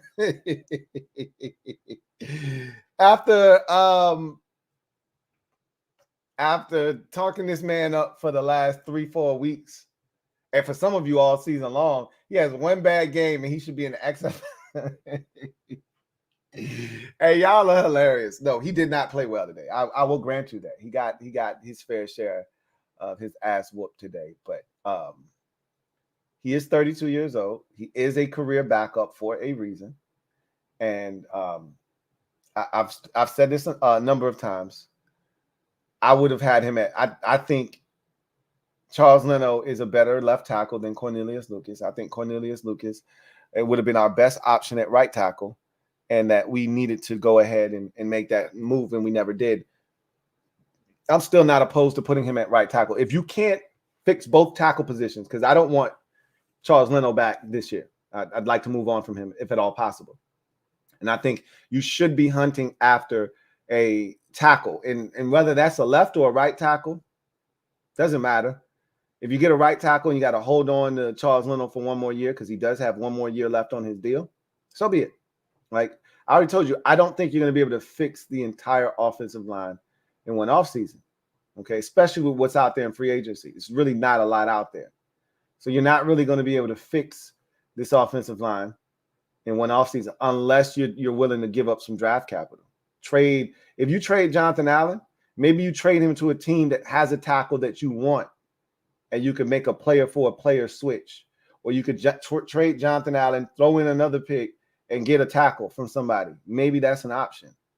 But the likelihood is you're not going to be able to revamp this entire offensive line. If that's the case, and let's say the best option you have at one of the positions, let's say the second round, because I'm assuming at this point, as most of you should as well, that the first pick that we use in this draft is going to be a quarterback.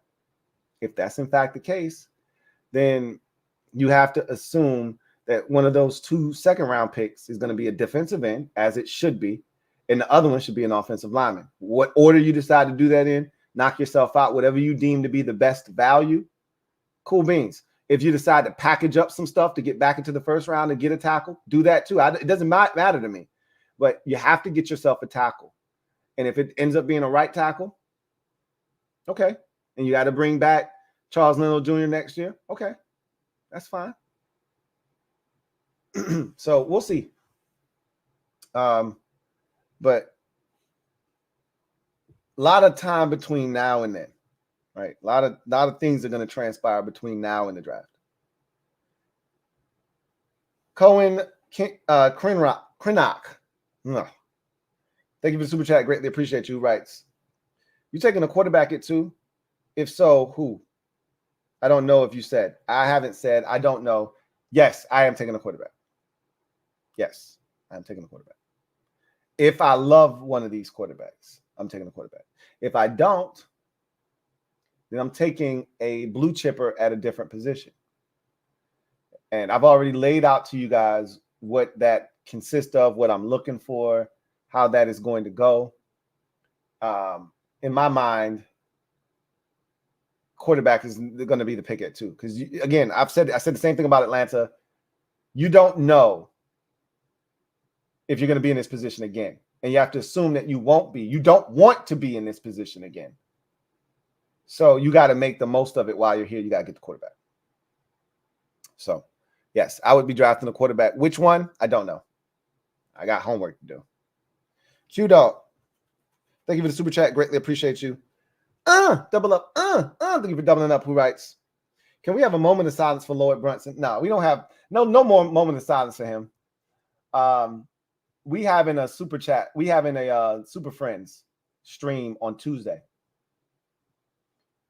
And I'm going to light his ass up. Oh, shit, it's going to be Christmas. I'm going to light his mother effing ass up. And I'm going to applaud all of y'all who lit his ass up, because a lot of y'all tore into his ass the last time we had a stream and he didn't show up. And then he put that weak-ass video out. This shit was weak.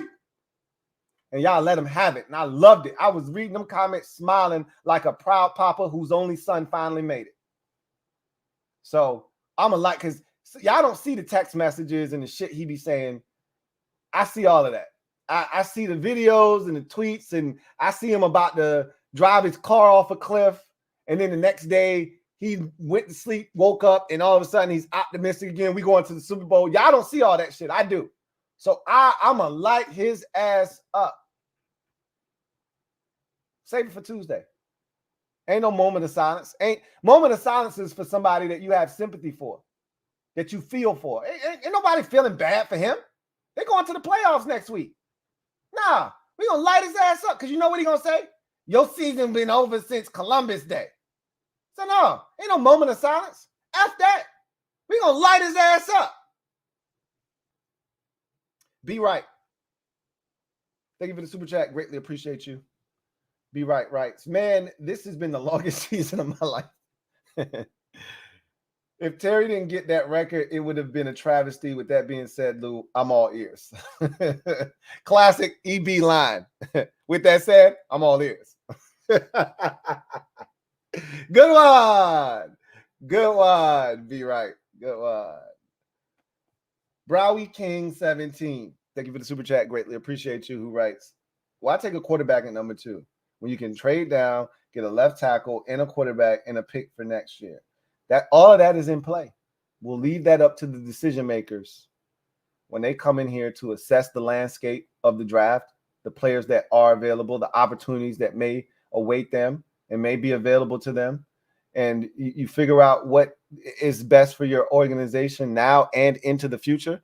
And what might be best for them is what exactly you just said. Trade back. Allow somebody that is interested in one of these quarterbacks to come up and get one, because we might not be smitten with either one of them. And you might be like, yo, I like Michael Penix Jr. just as much as these two, if not better. I don't got to take him right now. So I can trade back 6 spots, allow a team to come up, get a quarterback, move back. May not be one of the top 2 tackles, but the third tackle might be one that I'm really interested in. Get that guy and go from there, right? Still get you a quarterback,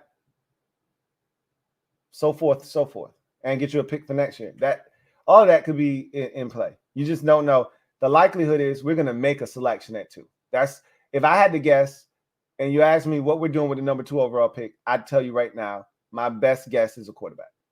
Not trading it, not taking a tackle, none of that shit. Not trading up to get a quarterback at 1. You're making a selection at 2, and it's a quarterback. That'd be my guess right now.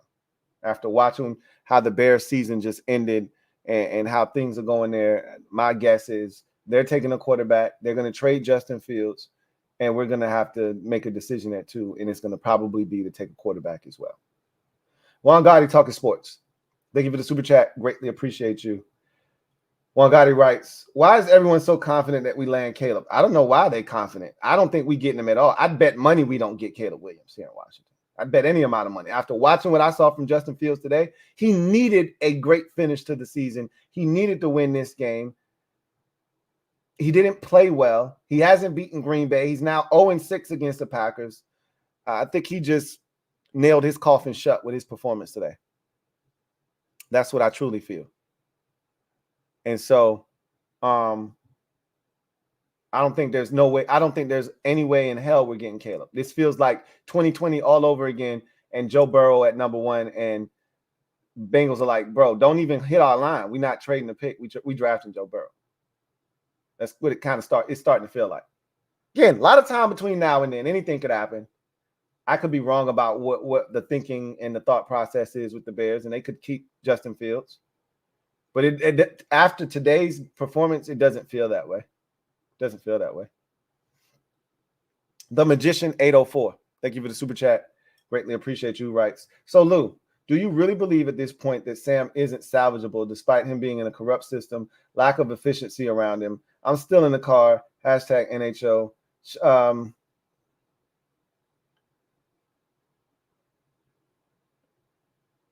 SN. I don't know what that is. You got to help me.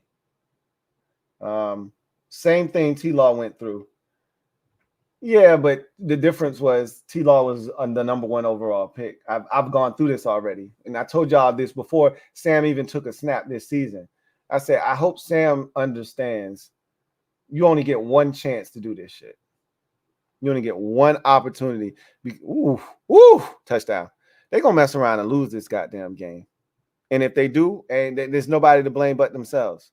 This shit should not be 7-0. Josh Allen out here doing stupid shit. You're not wrong about the T-Law comparison in terms of him having Urban Meyer as a coach his first year and how dysfunctional that was. I'd liken this situation to that, sure, right? But the difference is T-Law was the number 1 overall pick. No one was ever thinking about benching him. He never got benched for performance, or nobody ever was thinking about, oh, man, we got to go get us a quarterback. They had the number 1 pick the next year. Nobody was thinking about drafting a quarterback at number 1 overall that next year, even though they won't shit to draft. Still, nobody was thinking about drafting a quarterback that next year. Why? Because they had their guy. They spent the number 1 overall pick. They invested the most you can invest in terms of draft capital in Trevor Lawrence. You can't get any higher than the number 1 overall pick. We invested a 5th-round pick in Sam Howell. So it was always going to be one and done. Bro, you got 1 year to prove to everybody that you can do this. if you don't take advantages. And I told anybody that would listen to this, including Sam, I was like, bro, this is it. You get one shot. Do not miss your chance to go, because opportunity knocks once in a lifetime. Go. This is it for you, bro.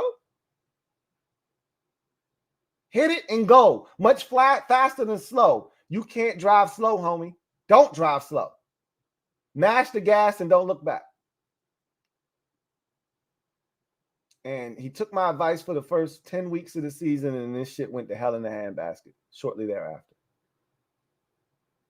And no, I don't think that Sam is beyond the point of repair. He is salvageable with the right staff. But that doesn't matter. There's politics to all of this. It doesn't matter. At the end of the day, you got to do what's in the best interest of your organization. You get this high in the draft with a chance to take a quarter, you got to do it. You got to do it.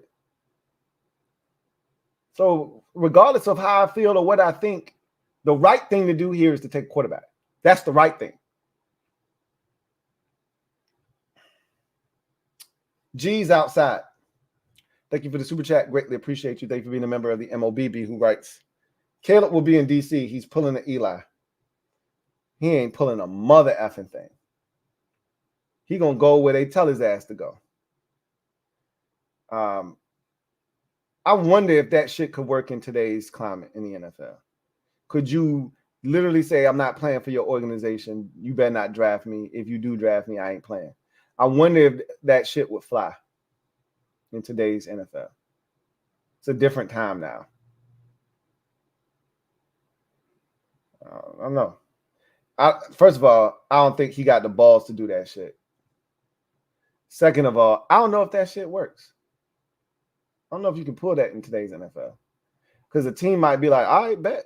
Don't play then. You won't play nowhere else? I remember Bo Jackson did that once upon a time with the Tampa Bay Buccaneers. And then he ended up going back into the draft the next year. They drafted him. He didn't play. And I think because he didn't play, he went back into the draft the next year, and the Raiders took him in like the 8th round or some shit. But whatever the case may be, I think they might have changed the rules since then. Maybe not. I don't know if the Bears would be going for that shit. It ain't like San Diego. The Bears are a major media market. They're starving for a quarterback to come in there and change their fortunes. He could be a folk hero there. I don't know if wanting to get home is one thing, but turning down Chicago is one thing to turn down San Diego. Turning down Chicago, I don't know if that's some shit that is feasible. Biggie Steve, thank you for the super chat. Greatly appreciate you. Biggie Steve writes, now that Fields loss, Caleb is out the window. Facts. Big facts. Biggie Steve. Hell yeah. I'm with you 110%. The great Watubi, thank you for the super chat. Greatly appreciate you. Thank you for being a member of the MOBB, who writes, good Ron is gone. He taking a long snapper at 2.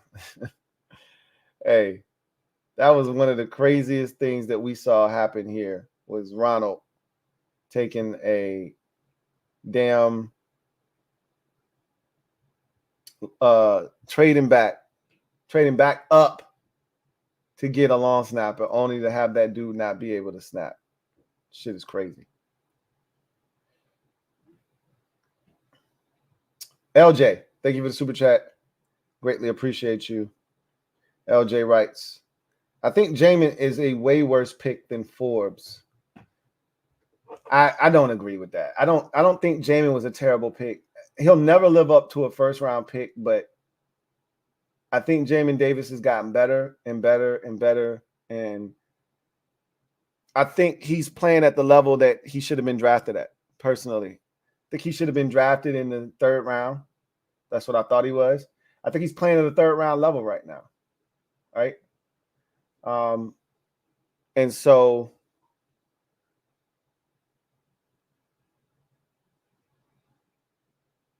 we'll see what he turns. You could even argue he's playing like a 2nd rounder. He should, again, I don't like beating players up for the mistakes of the staff. It's tough on a player when you overdraft him. It's hard for me to get mad at a player for being overdrafted. So we'll see what the Forbes pick ends up being. We'll see what it ends up being. I don't know if I agree with Jamin being like this super bad pick.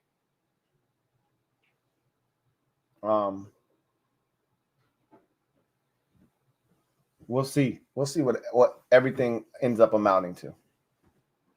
I mean, if you want to be honest, like, it's funny how y'all deflecting.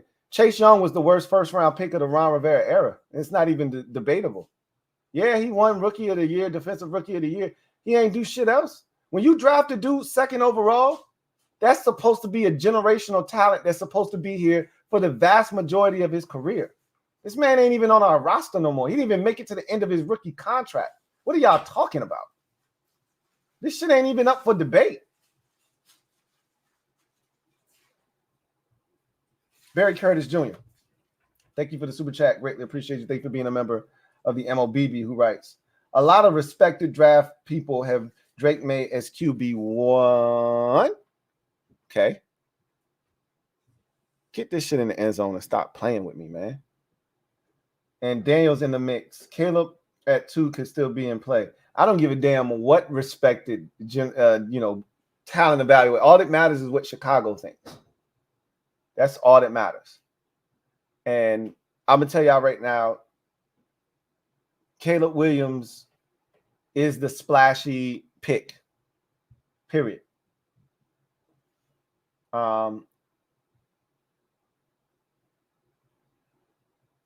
You're going to hear a lot of shit, as you always do, and I always tell y'all, be careful. Y'all know the mantra, you know the motto. You know, you're going to hear it a million times more. But at the end of the day, believe half of what you see, none of what you hear, even if it's spat by me, your man, Louie T. Y'all know what it is. 2 years ago, 3 years ago, whatever it was, oh, man, Justin Fields, Zach Wilson, all these guys will go ahead of Trevor Lawrence. None of them were ever going ahead of Trevor Lawrence. Last year, oh, my gosh, Will Levis. Whoops. Did he get his feet down? No. Will Levis, CJ Stroud, all these guys could go number 1 overall. Remember they was talking about CJ Stroud like he was some type of dummy, and, he took this test and it didn't turn out well, and this, like, they were making up shit. Yes, sir. That's a catch. Yes, sir, buddy. Is that Trent Sherfield? Yes, it is. Why did that ball stay in the air for so long? That's a hell of a throw. Wow. And then he does something like that and totally redeems himself.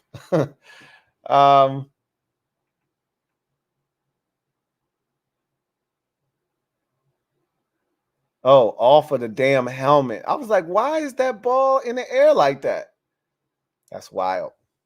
They're going to win the game now. When you get a break like that, you're going to win the game. That's how you know Buffalo going to win the game tonight. That's some crazy, fluky, lucky shit. Me and Boss would always say, when something like that happens, it's your night. Barry, you're going to hear a lot of shit between now and April, late April. I'm just telling you. It's going to be all of that just to have Caleb Williams go number 1 overall. So I'm not going to be swayed. This man has been the first pick overall for the last 2 years in college. It's just been a formality, and he's and you know, this, me and my buddy were talking, this feels a lot like Trevor Lawrence last year at Clemson. Remember, he lost in the semifinals of the playoffs to Justin Fields when Fields went off and threw 6 touchdowns in the Orange Bowl. Remember? That wasn't a great year for Trevor Lawrence. People were doubting him, this, that, and the third. And, it allowed the Zach Wilson conversation to start up, the Trey Lance conversation, the Justin Fields because he outdueled him to start being a real conversation. But, bro, the man was the #1 overall pick from his freshman year. This has kind of been the same way people have felt about Caleb Williams. That shit ain't going to change. Caleb Williams is the #1 overall pick, bro.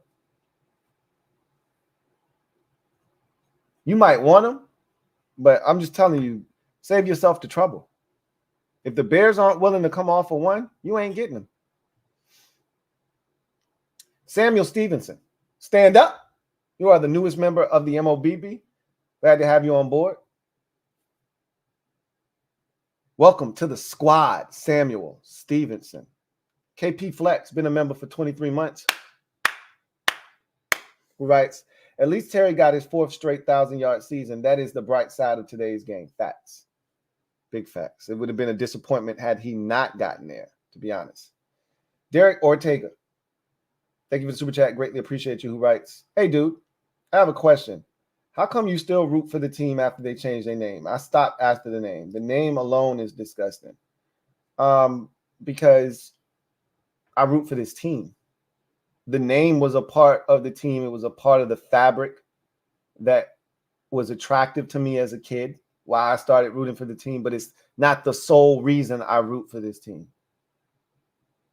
You could ask that of any fan. You don't stop rooting for the team because the name changed. A part of my fandom did die that will never return.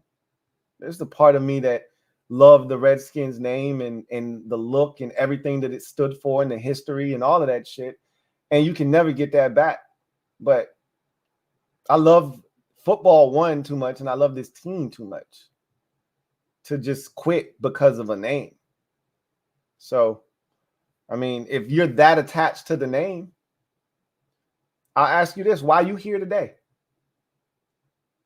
If you quit being a fan 3-4 years ago when we lost the name in July 2020. So if you quit being a fan, why are you here right now as we sit here in January of 2024? There has to be some part of you that still cares. Just a question, just a thought. Calvin Krim, thank you for the super chat. Greatly appreciate you. Thank you for being a member of the MOBB, who writes, hey, Lou, sorry it's been a while, but I've been listening. You don't have to apologize. Okay. Never apologize. I'm counting 11 players worthy of starting for next year's team out of the 22 starters. Big offseason if we want to fill those holes. It's a massive offseason, you know, and it starts before you even get on the field to the players. It starts in the front office because that's where everything starts. It starts at the top. So we start there and then we work our way down and then we see what we can get done after that. It's going to be, this roster is going to be turned over, though. You'd be a damn fool to think it's not. Nicholas Bouvea, thank you for the super chat. Greatly appreciate you, Nicholas.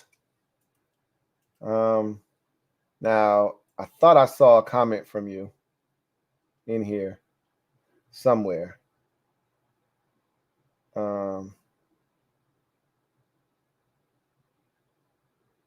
Let's see. I can't find it. Thought there was a comment in here somewhere from you, Nicholas, that I could read.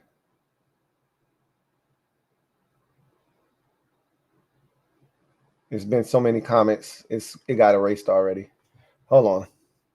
I might be able to track it down in here. The problem is it's not gonna stand out. I don't think I'm gonna find it personally.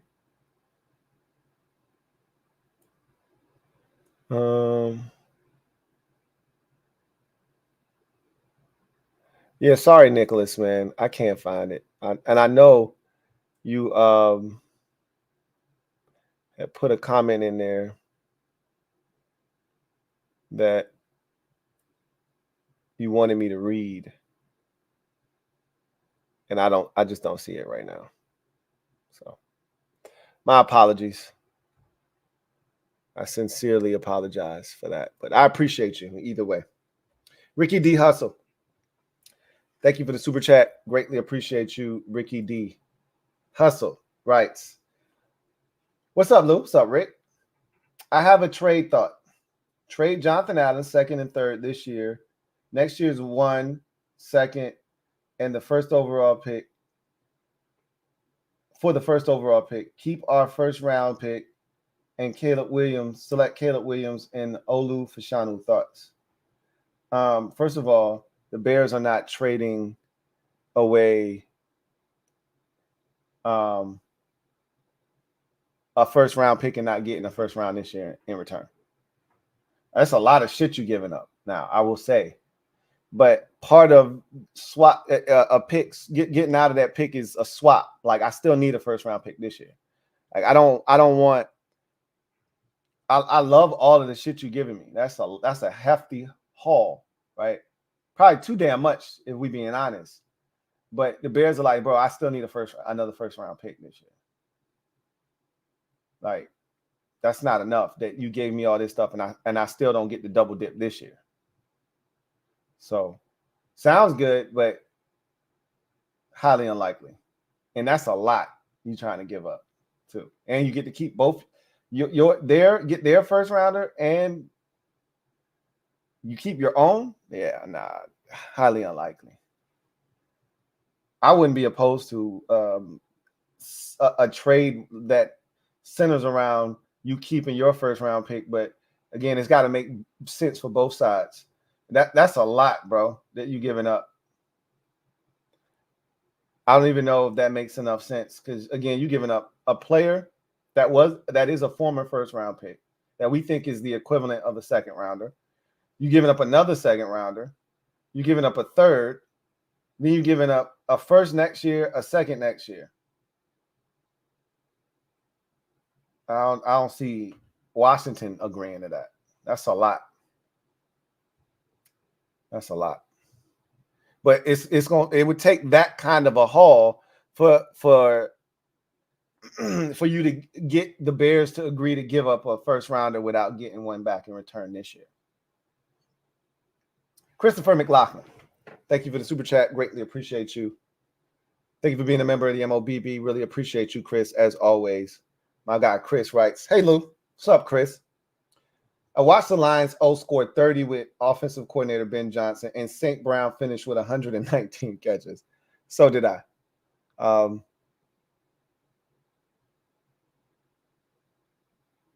Also, offense scored 8 more points for the year compared to last year.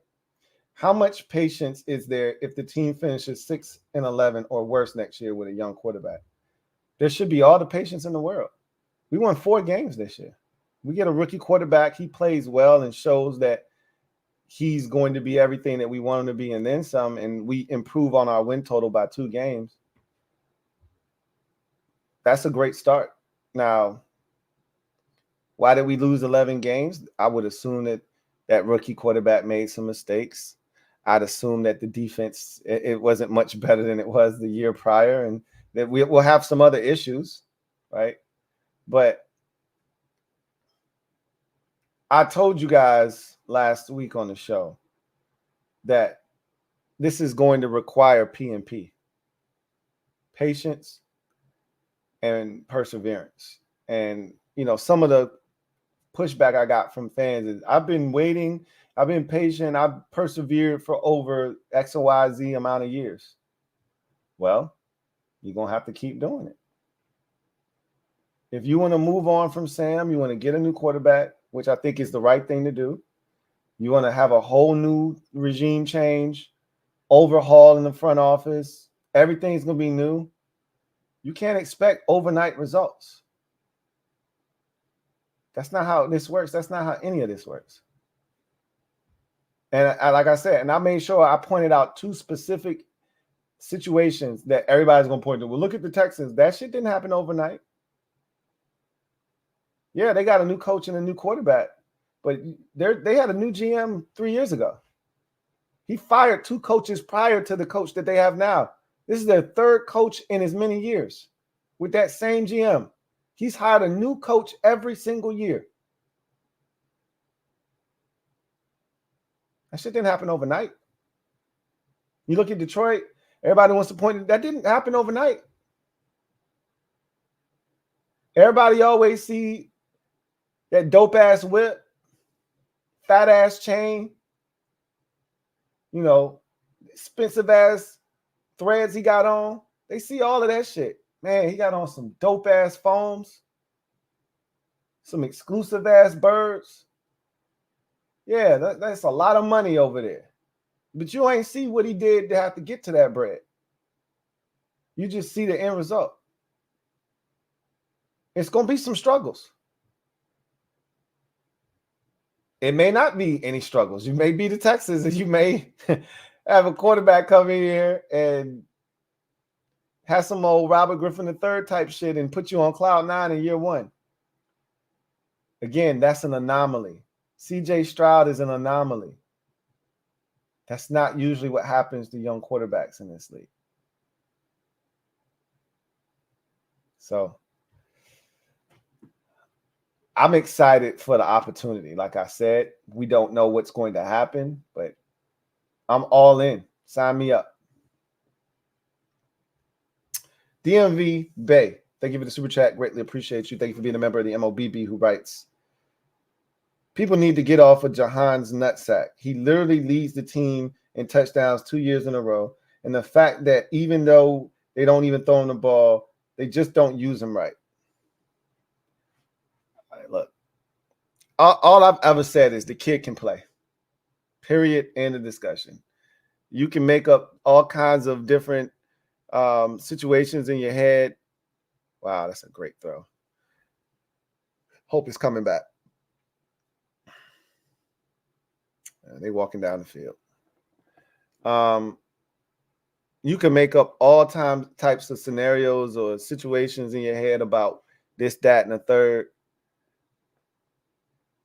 All I know is the young man can play ball. He's got a unique skill set. Some of the ways we try to give him the ball, that's not who he is. You got to figure out what he does best and do that and get him the ball in that manner. And when you do that, you'll see that he can be a really good asset to this team. Rocky D, thank you for the super chat. Greatly appreciate you. Thank you for being a member of the MOBB who writes, Quan Martin was who I meant. Percy is ass. Okay. Look, man, Percy had some moments. Percival was awful this year, but Percy had some moments. Hate to see Jonathan Allen go, but he didn't do much. Montez still leads the team in sacks and not on the team. I mean, you can't measure everything in sacks. Allen, remember, and we said this before the season started, and I told y'all, a lot of y'all stomachs aren't cut out for this sort of work, this line of work. This being a fan thing ain't for everybody. Because I told y'all when the season started and we found out he had plantar fasciitis, I'm like, hey, this might not be your typical Jonathan Allen season. He going to have to play through some pain, and that shit ain't going away until the season's over with. And a lot of y'all was like, yeah. And then as soon as the season started, you forgot about the fact that he had plantar fasciitis and that he playing through an injury, and you ain't trying to hear that shit. And now all of a sudden, he ain't do much this year, and people been jumping on him because he been having a lot to say, and he ain't, producing at a high level. And I get all of that. He always the one they shove the mic in front of after a loss, and he's always hypercritical, and he's always got something extra to say. And so a lot of fans started to turn against him. Because if you're going to make all that noise, you're going to bark, you're going to say this, you're going to say that, then you need to produce at a much higher level. And so it is what it is. I can see both sides of the fence, both sides of the argument. And I get it.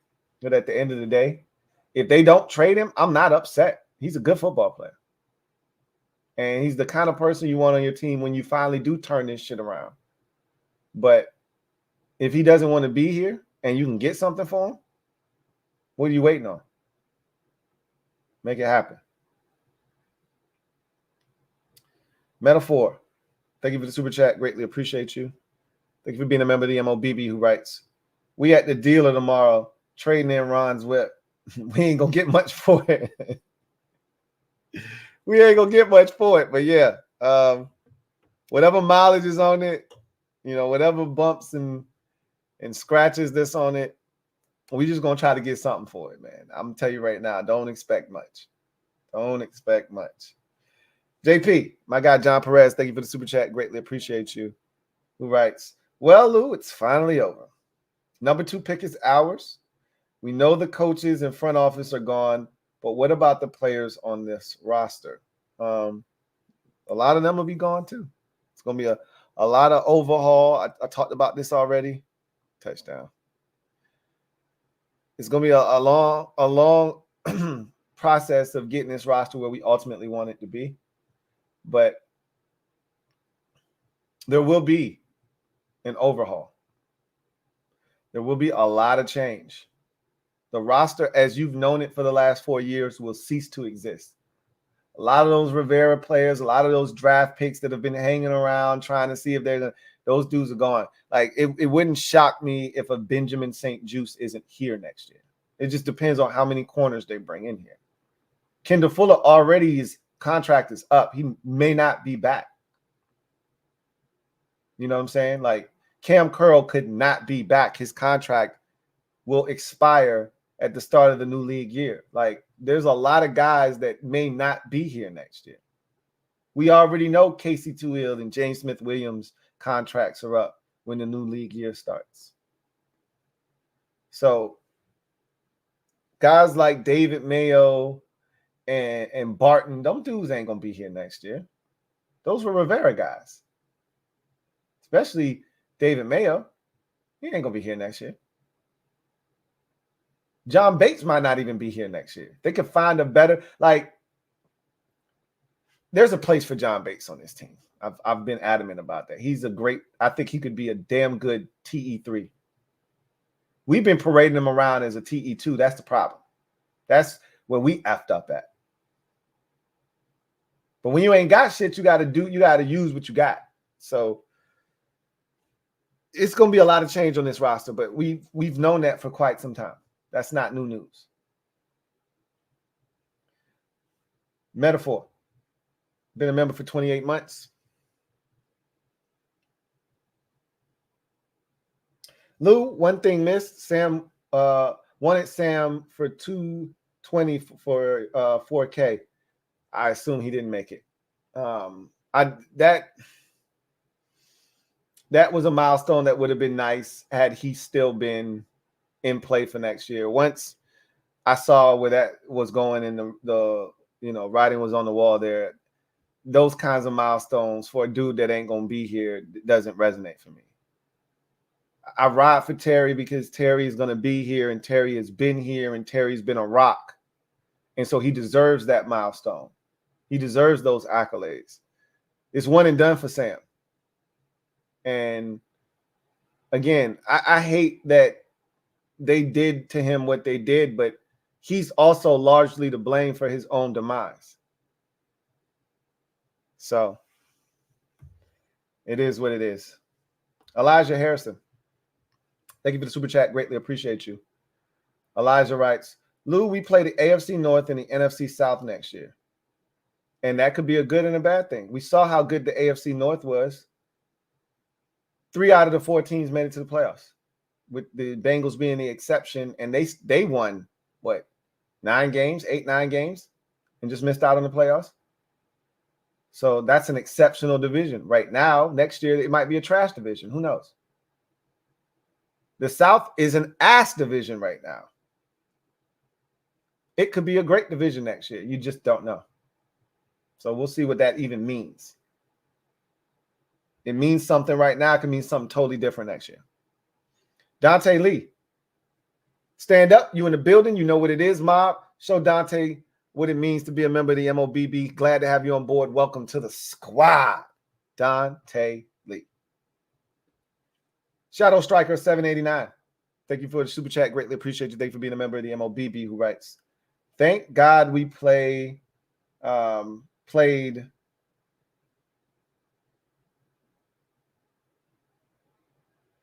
Denver That is not the abbreviation for Denver, but okay. Denver and Arizona weeks 2 and 1, respectively. If we played those teams later in the season, we literally are 2-15. Always next year, right? Right? Please, Lou.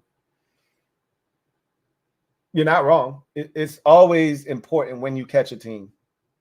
You know, had we caught first of all, had we played Kyler Murray, we would have lost. We almost lost to them with Joshua Dobbs at quarterback. So trust me, they had Kyler Murray, we definitely lose that game. That's one. Don't forget, we were down 21-3 to Denver. So we made a miraculous comeback in that game. So it easily could have been worse, but we could have also won some games with better coaching, better execution, etc. We could have beat Seattle. We could have beat Philadelphia both times. A better play call on 4th and 1 in the second Philadelphia game, up 17-3 or 14, was it 14-3? A better play call? That game's over with on 4th and 1. The first Philadelphia game, you go for 2, you're probably beating those chumps. But that's no here nor there, right? Christopher McLaughlin, my guy Chris, shout out to your generosity. Thank you for gifting 5 memberships. Really appreciate you as always, my guy Chris. Thank you for your generosity and blessing those in need of a Louie Tee Network membership. Shout out to my guy Chris. Appreciate you. Mr. Kendall, thank you for the super chat. Greatly appreciate you. Mr. Kendall writes, don't hate me, y'all, but what is Terry's trade value? Perhaps a late first to a desperate wide receiver thirsty team like the Chiefs. Don't know if you get a first. Maybe you do. Probably more second round, I think. Probably more of a second round. You probably could coax somebody into a first rounder for Terry. Like you said, it'd have to be a desperate team that needed a wide receiver to come in there and change the game for him. But you're exploring something that I don't think is going to happen. One, I don't see Terry demanding a trade like I could see Jonathan Allen. And 2, I don't see the team wanting to move on from a guy like Terry. To me, he's one of those building blocks. We don't have many here. He's one of the few guys that you can say, hey, he's a veteran. He's got a voice in that locker room that resonates. And you need guys like that. You need guys like that. And we got one. We have several. He's one of them. And I don't see him going anywhere. But I don't think you're that far off on what his value would be around the league. King of the Bluegrass, thank you for the super chat. Greatly appreciate you. Who writes, when I see Michael Penix Jr., I see Dak Prescott, but with a wicked clutch gene. That's what I want to rock with, but not at 2. Hashtag trade back. In that instance, it's not hashtag trade back. Is hashtag trade up. I don't think you trade back. I think you trade back up to get Michael Penix Jr. You see what I'm saying? Unless there's a guy that you really like and you don't mind trading back and still feeling like you're getting good value, you take the tackle then at 2, or you take whatever at 2, and then you package something up to come back up and get Michael Penix at the end of the first round. However long you think he's going to last. But again, get your guy when you feel the need to get your guy. And if you move back to say 7 and you think I got to pull the trigger on Michael Penix now, okay, fine. But I'm not gonna lie to you. I'm nervous about the injuries. I'm not even gonna shit you. What are we reviewing? Somebody help me. I thought, what were we trying to say? This one wasn't a catch? It's a catch. Okay, anyway. I'm nervous about the injuries. I ain't even hold you. That's real. That's on the real side. That ain't on the fake side, as Boss Man used to say. Or he still says that.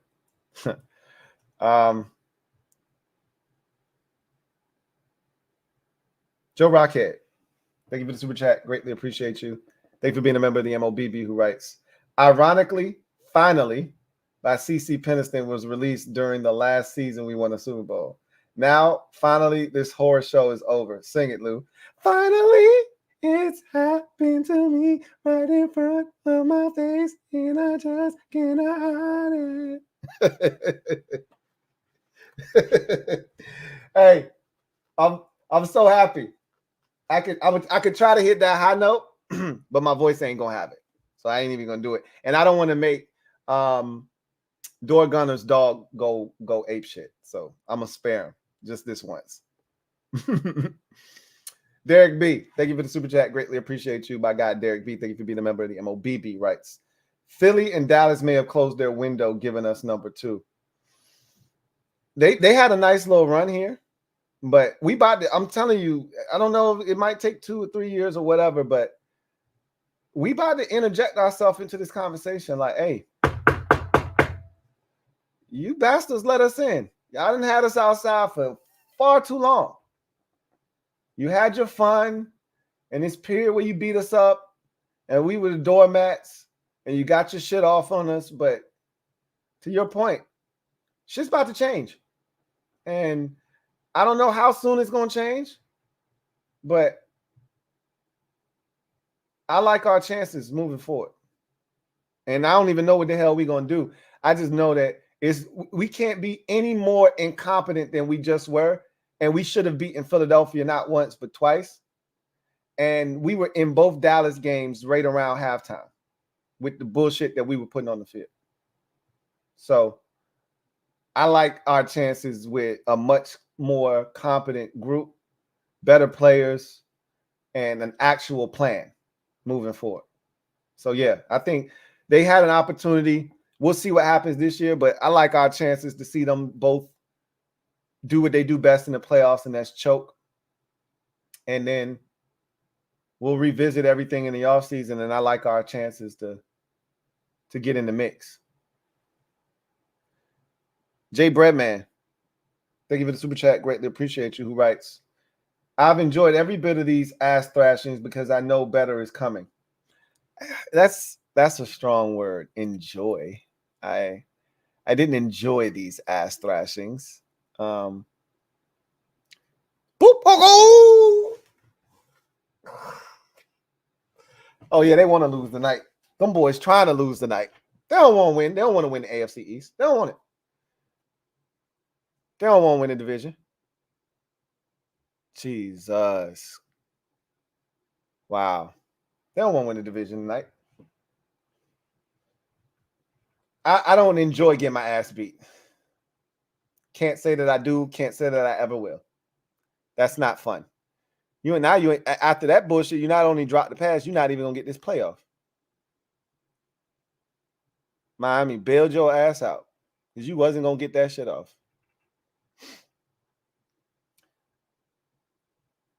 But in the back of all of our minds, or most of us, can't speak for all of you,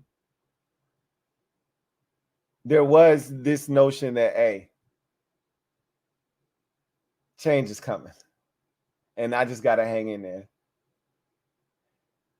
And we're going to be better because of these ass whoopings that we've taken this year.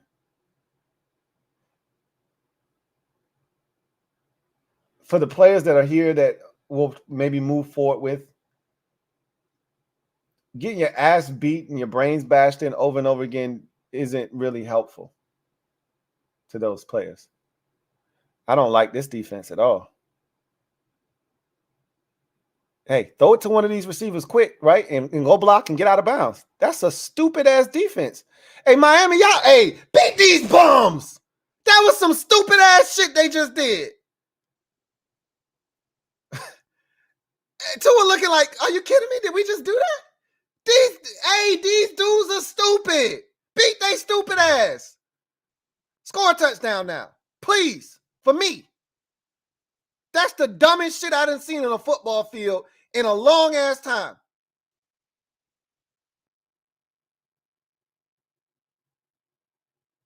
Y'all called a timeout to do that dumb shit?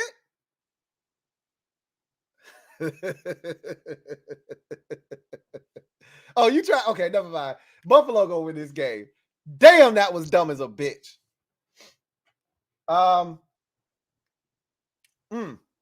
Sorry. Boy, I hate stupidity. Damn, I hate stupidity. Logan, thank you for the super chat. Greatly appreciate you.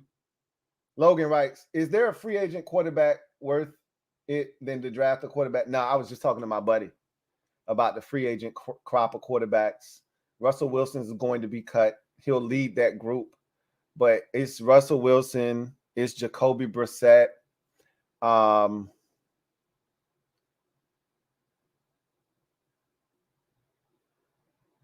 Josh. Nah, you can't run, bro. Touch. Oh, he didn't get in. You ain't going to get nothing. Oh. That's a hell of a tackle, bro.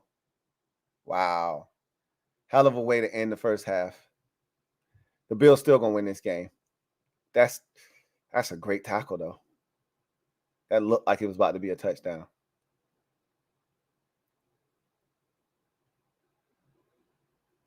That's a great tackle.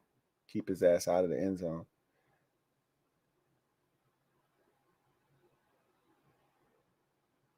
Huh. All right. Boy, as bad as they played in that first half, with all the mistakes they made, they down a touchdown, get the ball. They're going to win this game.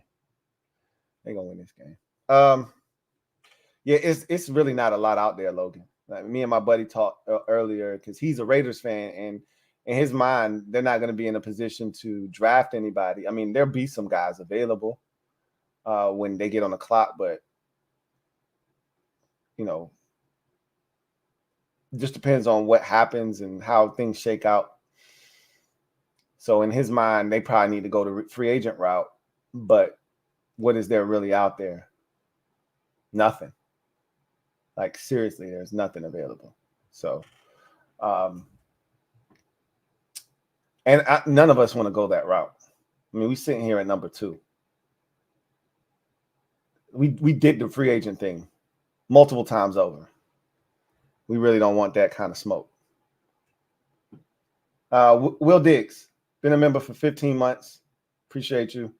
Writes, is there a chance Bears take Drake May? Of course there's a chance. Somebody even brought that up earlier. I just think it's highly unlikely. I've been adamant. I'll continue to be adamant no matter what is said until the Bears make the selection and it's actually Drake May. It's Caleb Williams. I've said this from the jump. Drake May will be, or Caleb Williams will be the number 1 overall pick, whether it's the Bears selecting him or not. He'll be the number 1 pick in the 2024 NFL draft. He's been the number 1 pick in the 2024 NFL draft for 3 years. Since his first year at Oklahoma, people have been talking about this kid. Just like after Trevor Lawrence's first year at Clemson, people were talking about that kid and that he'd be the number 1 pick in the 2021 NFL draft.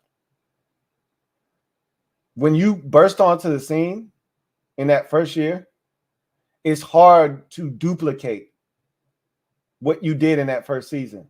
So now it's like you're just trying to buy your time until you can finally be eligible to get drafted. You're never going to live up to the hype that you got from your first year. And Caleb Williams didn't. He was excellent in his first 2 years. He went to USC, and he was really good there. But those 2 years at SC, but it was disappointing this year in particular. Didn't make it to the playoffs, not one time. Had a chance last year, lost in the Pac-12 championship to Utah, got injured. So never quite lived up to the hype in that regard, but he's going number 1. Is there a chance Drake May could go 1? Sure. Highly unlikely, though. Highly unlikely. LaRon Caraway. Thank you for the super chat. Greatly appreciate you. LaRon writes, Lou, you can wish my Cowboys good luck for your pops.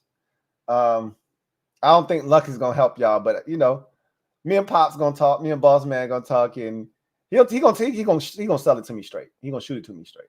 What he thinks is gonna happen.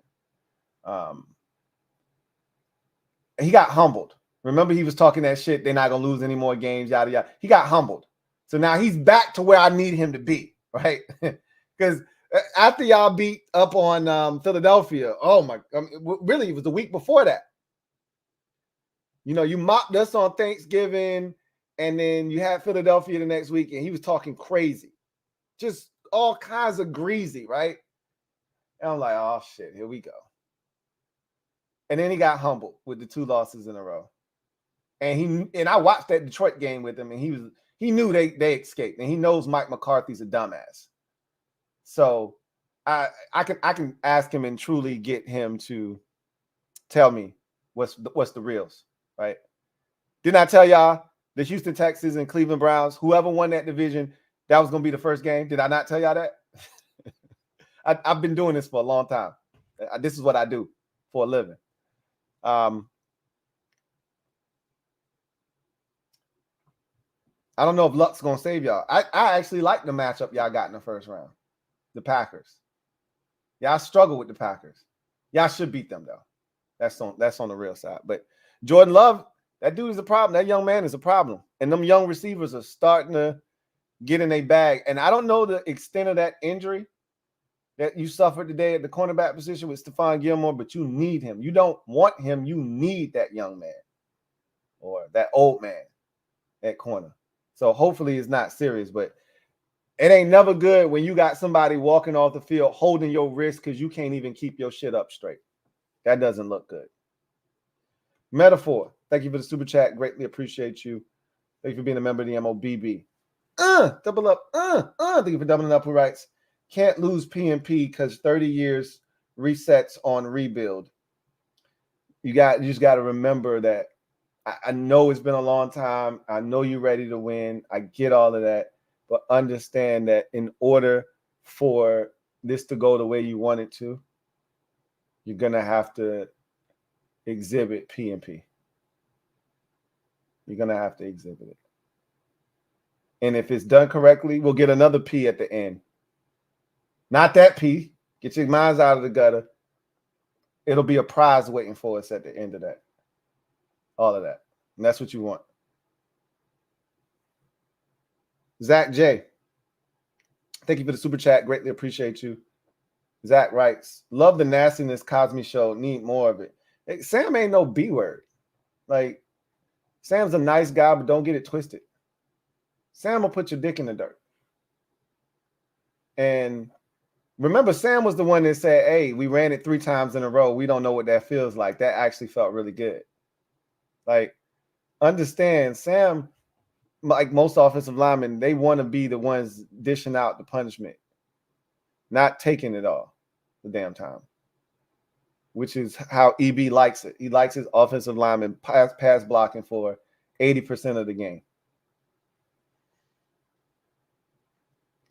Elijah Harrison, thank you for the super chat. Greatly appreciate you. Elijah writes, I didn't know if you knew yet. I'm not worried. LOL. Good. Don't be. The best is yet to come. We've gotten through the worst. The best is yet to come. Fireman West, thank you for the super chat. Greatly appreciate you. Thank you for being a member of the MOBB, who writes, Commander ownership, you're on the clock. See, that's the kind of talk that bothers me. Why are you talking about ownership being on the clock? For what? And I remember I told y'all this. I warned y'all there would be fans out there like this. That would be, and this is what I talk about PNP for right now. This is the exact shit I'm talking about. What are they on the clock for? They just got here. They just got here. What are they on the clock for?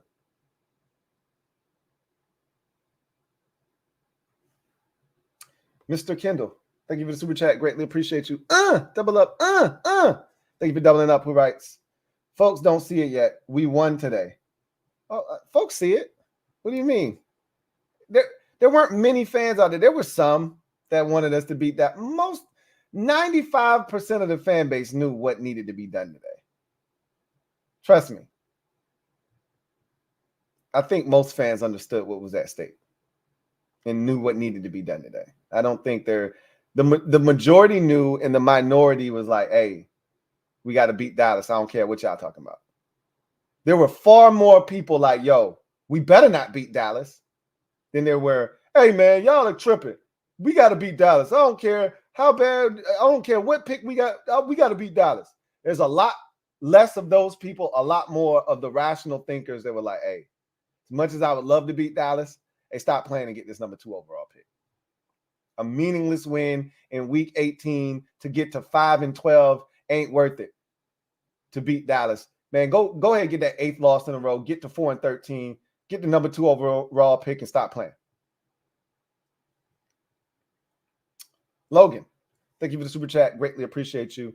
Double up. Thank you for doubling up. Logan writes, where is the upgrades needed more on this team? Offense or defense? Defense, without a question. You know how many games we would have won this season if the defense just wasn't the worst in the league in terms of points given up? Like, we were the worst scoring defense in the NFL. I can't imagine anybody giving up more 30-point performances defensively than this team did this year. When's the last time we didn't give up 30 or more in a game? Let's think. This is a serious question now. I'm actually curious. Well, San Francisco scored, 27, right? So there you go. So before that, because clearly Dallas scored 38 today. San Francisco scored 27 last week. Before that, it was, who did we play? So after the bye week, we had Miami prior to the bye. We came off the bye, and we had 4 games left. It was 2 on the road, I believe. Rams, Jets, Niners home, Cowboys home. So Jets scored how many points? They had 27 at halftime, right? So they definitely scored over 30. I don't remember what the number was, but the Jets scored over 30 because they had 21, I want to say 27. I got to look it up. I'm not even going to play this game. My brain is fried right now. So I'm not even going to try to remember this shit off the cuff. I'm going to just go straight to the game logs. All right. They scored 30 on the head. The Rams scored 28, 45 for the Dolphins, 45 for Dallas, 31 for the Giants, 29 for the Seahawks. So I want y'all to guess right now. This is the last super chat anyway. So I want y'all to guess right now. How many games of 30 or more points did the Commanders surrender? And then as a bonus, how many 40-point games did they give up this season? So how many 30-point games or more? And then of the 30 or more, how many of them were 40s? Okay. That's your trivia question on the way out.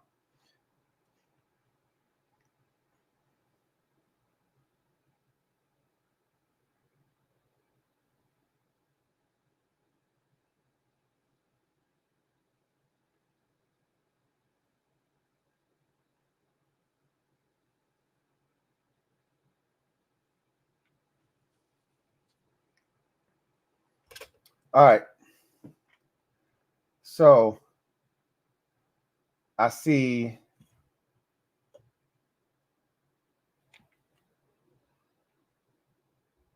I might say Cuz says 4-2. Sayathan Murphy says 6 30-pointers and 3 40s. Meta says 3 40s. It's DC says 13 30s and maybe 2 40s. Tyler says 6 30s and 4 40s. Jefferson says 12 30s and 4 40s. And Mass Collector says it's a billion 30s.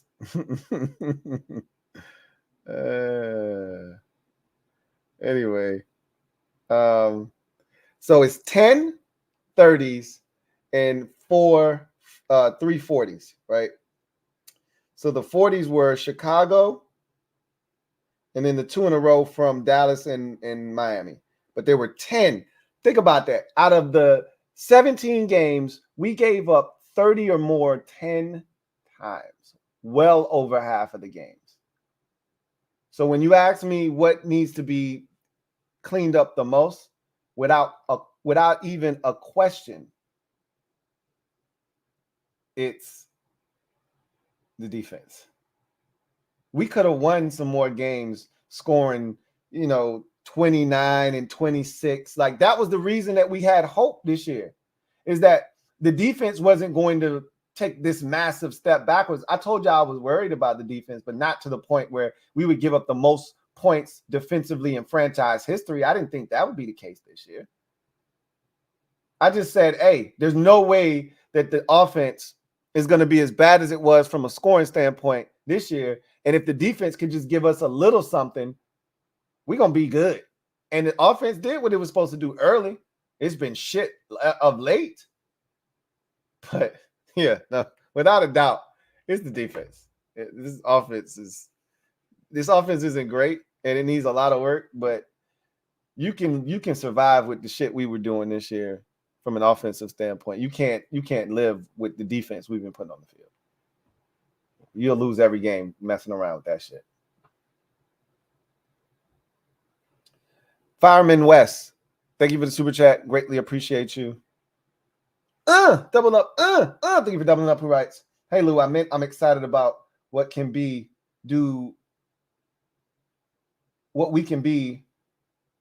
with the own.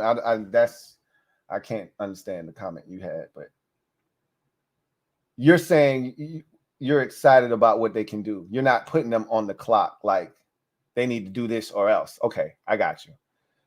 That's what it sounded like, but that's not what you're saying. Okay, understood.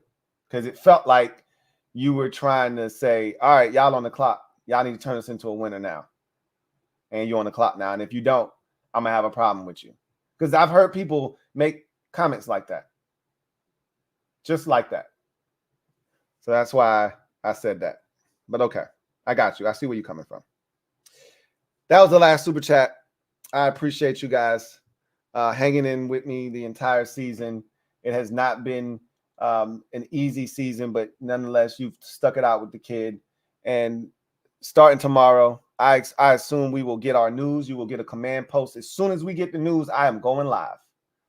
No ifs, ands, or buts about it. And we will chop it up and we will dig into this thing and we will celebrate our independence and look forward to the future. But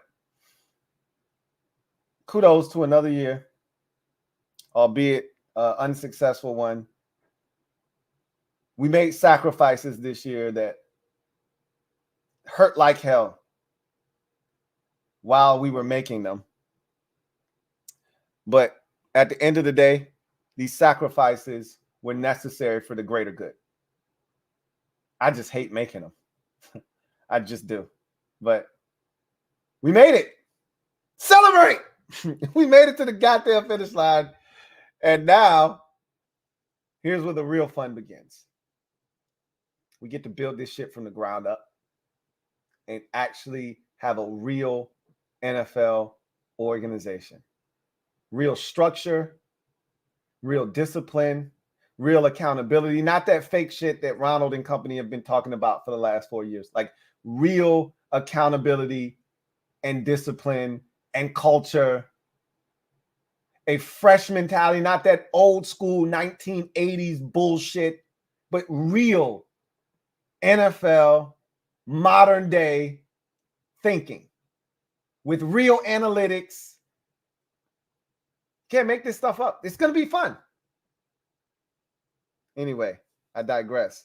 Y'all get out of here. Enjoy the rest of Sunday Night Football. I will. We'll come back. We'll break that down. If you're not interested, I'll see you tomorrow. Ron's getting fired tomorrow. 1 day left. So I'll see you guys for that. Until then, y'all take care. God bless. And good night. Number 2 pick, baby. We did it. Terry got his 1K, baby. We did it. See y'all next time.